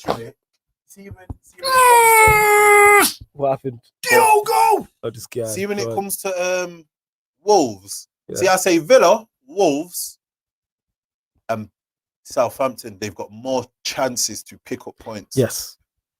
That 7-game one there for Newcastle. I'm not even. There's no bias there. I just can't see him doing anything to those teams. It's going to be tough. And this is one thing I'd say about Newcastle. Lo and behold, if they go down, they're not coming back. You don't think that? You think it's over for them? Not. How the championship's set up now? How championship is set up now? They're not coming back. Mazo. It's wild. It's wild, but yeah, we'll soon find out. Relegation is going to be very interesting. Very, very, very, very interesting. I should save that. That's that bad. But then they've got this, like Lascelles scoring in the 94th minute. This type of thing, they might Newcastle it. Can we just stop the broadcast? Go on, why? Gentlemen, Liverpool have scored the first half goal for the first time in what feels like 5 years. Listen, it's at Molineux though, isn't it? Yeah. Yeah, you are decent away from home. Go Jota. You are decent away from home. But yeah, Newcastle, like, if Newcastle survive with them fixtures coming up, that's a great escape. Yes. Like, someone has to you have to put extra respect on Bruce's name. On Brucey Ball, man. Brucey Ball. You actually have to just put respect on Brucey Ball. Nah, if he does that, he's the man. If he does that. If he does that, he's the new Clueless. He's the new one of them type of man. You know, to get you up, keep you up, guy. He is. If he survives, because I didn't know their running was that bad. I'm saying they survive enough. If he loses, I'm saying this right now. If he does that, he has to change his name. Let me look into this camera. I'm saying this right now, and I'm going to say it in both cameras. Let me look in this camera. Newcastle, with those fixtures, Steve Bruce will help them survive. Let me say this again for this camera up here. Those fixtures they have, Steve Bruce is going to survive. I don't want to hear nothing about Brucey Ball. They're going to survive. If he survives, he has to change his name to Viagra. This guy, love to everyone who has locked in as well. We are just over 10 minutes away from tuning out. But yeah, like I said, this type of thing, this is why, because no one really, Newcastle still have that steel about them where they'll pick up results unexpected. All the pressure, as stupid as it sounds, with those games, they're going into those games as second favorites, so the pressure is off them type of thing.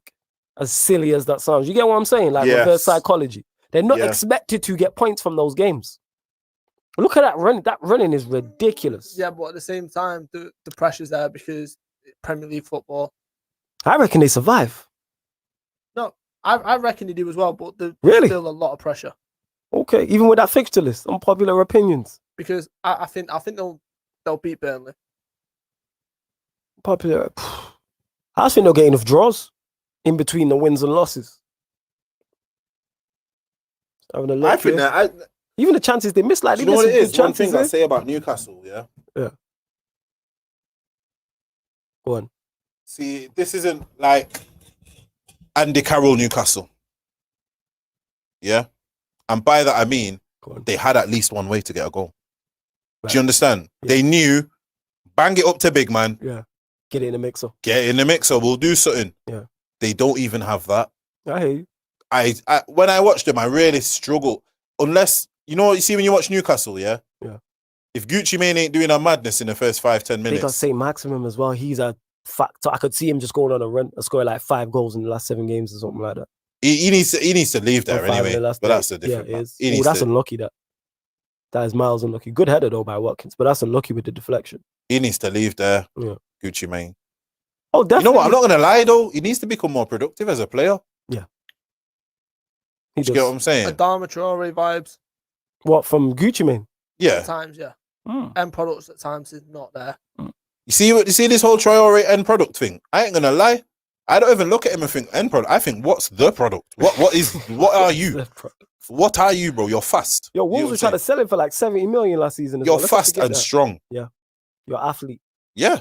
You're in the wrong spot, mate. Yeah. You know what I'm saying? I look at him now and I think like, you're an athlete. Bro, I don't know, you're some sort of athlete. I don't know which. You're American football or something like that. You're a 200-meter runner or something. Rugby or them, man. Nah, he's one of the rugby. You reckon he's rugby? Yeah, he's one of them, man, there, because your footwork ain't all that. WWE wrestler, fam. He likes oiling himself up as well. Yeah, it's a bit sus, that one. You know what I'm saying? I look for next man for touch you. No, sir. Nah, I think it's because he says he don't want to get grabbed, but, it is what it is. Maybe take the oil off in it. Maybe. But, interesting. Very interesting. We are going to run through the rest of the results before we actually finish. People, love to everyone who has looked. Yeah, we already gave our thoughts on the Lamella goal as well, Jack. So make sure you check it back.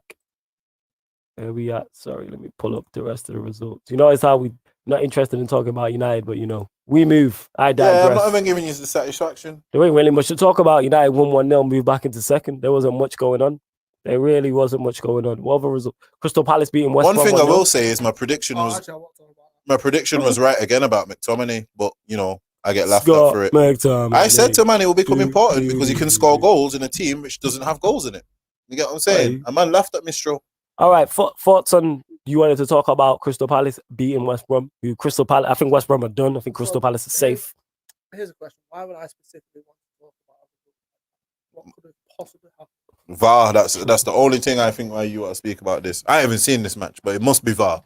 I can't see anyone. Yeah, you've not slaughtered VAR. Unless Eze Zaha did a madness. Yeah. So turns out you two know me very well. Yeah.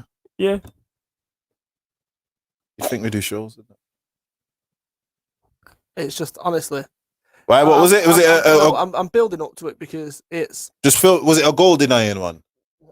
Or just a stupidness? It's just stupidness. It's everything that's wrong with VAR this season is what culminates in the Crystal Palace penalty. And for the life of me, I just don't understand why or how decisions... That's on banana foot there. Oh, yeah. Why decisions are taking so long. Don't want one of them to hit you in the crowd. No one from the referee to VAR wants to take accountability, even though they paid stupid amounts of money to actually do the job. You know what it is? We're in a disgrace. We're in a society today where, if people can get away with not being accounted for, they will at every chance. And that is what VAR... You know what? One of the referees said that. I can't remember who said it, but he's basically saying the VAR was there to help the referees. But he said? He said the referees are using it as a get out. Yeah, of course, they're just blaming it. And make a decision. Just have a look at this, right? Is that what he's trying to claim handball? No. Watch it from the other angle. That's a strike as well. That's a very good strike. It was Mihajlovic. Yeah. Watch it from this angle. He leans into it. Yeah. Is that a penalty? To me, yes. Is that a penalty? 1 second. Was it actually not? No. That's a penalty, bro. Right. So here's my issue. Why does that take 3 minutes to make that decision? Why does VAR send the referee over to the monitor to have a look at it? When it's clear as day, you can see it. It's a blatant penalty. Stop the game for that. There's 3 minutes. Nah, you lying. Look, he's just gone over to the monitor. JV, me, you just did that in 5 seconds. Odds to get me. Now, honestly, when I seen that, I thought he was going to say it wasn't given. You get what it's I'm a penalty all day. He leans into 3 minutes. Yeah. Why is that taking 3 minutes? Because you know what? They're very. Nobody should not take. You know why it's 3 taking 3 minutes though? They have no faith in their own ability to make the correct decision. And you know what it is? Yeah, they got no faith. Yeah, but this is what's driving me mad. Yeah. No, this is what's driving me mad. When the decision is that blatant, why is VAR not saying, you know what, you don't even need to go over to the monitor? That is a blatant penalty. Give the penalty. You know why? It's embarrassing. Because the guy in the VAR. Go on. So my man in the VAR office, he's waiting for the ref to take control. Yeah, it's after you, Claude. Yeah, it's like that. After you. After you. You know when you're walking on the pavement and you do that thing to let the person go past, and you do it at the same time, and then you go back at the same time, and you go at the same time, and then money just has to go step to the side or just walk. That's what they're doing with the VAR. They're going, oh no, over to you, ref, and the ref's going, no, sorry, over to you. Yep, and they're just doing that. No one is wanted to be accountable. Yeah. That is literally what it is, because there's no way that should take 3 minutes. No. I honestly thought Stroll was going to say. Yeah, they didn't give it. They didn't give that. How did they not? 3 minutes. That just mashes up the match. Yo, it took you 5 seconds. Yeah, yo, 3 minutes is a long time. 5 seconds. Yeah, 3 minutes is a long time. Yeah, and then you're sending him to the screen. What for? You don't need to send him to the screen. They have, you know what? That goes to show They've how. got multiple screens. He just needs to go in his ear and go like, yeah, Jeff. Yeah, it's a penalty. Screwed on penalty there, mate. Yeah, give it. All right, but you know what I'm saying? That's it. It is Stonewall penalty, Jeff. Yeah, Stonewall. His hand is leaned into it. All right, nice one, Bill. Thanks, bro. You know what I'm saying? That's how simple. Me and you figured that. I watched it, and Stroll said, "Is that a penalty?" I said, "Yeah." That's me, and I go to VAR, and Stroll's in there. Stroll goes, "Is it a penalty?" And I say to Stroll, "Is it a penalty?" And Stroll's like, "Yeah, it's a penalty." All right, cool, it's a penalty. Look at the screen. Because at this point, there's no deliberating on that. No. Because at this point, last point on it before because at this point, what VAR there for? What Stockley Park there for? To give offsides and to draw lines. That's clear. What they can do that in arts and crafts. Like, what are they there for then? It makes zero sense. No, it's true. Because they're not doing anything. They're not giving decisions like they're meant to be giving. You know, one thing I will say on this whole VAR thing, I will be very, very vigilant to see how this is used in this up-and-coming Euros. Oh, yeah, no, they've already said that they're changing it in the Premier League next season, and it's going to be completely different in the Euros because they're not happy with the way the Premier League... That's why they try taking it off us, because we're a shambles at everything.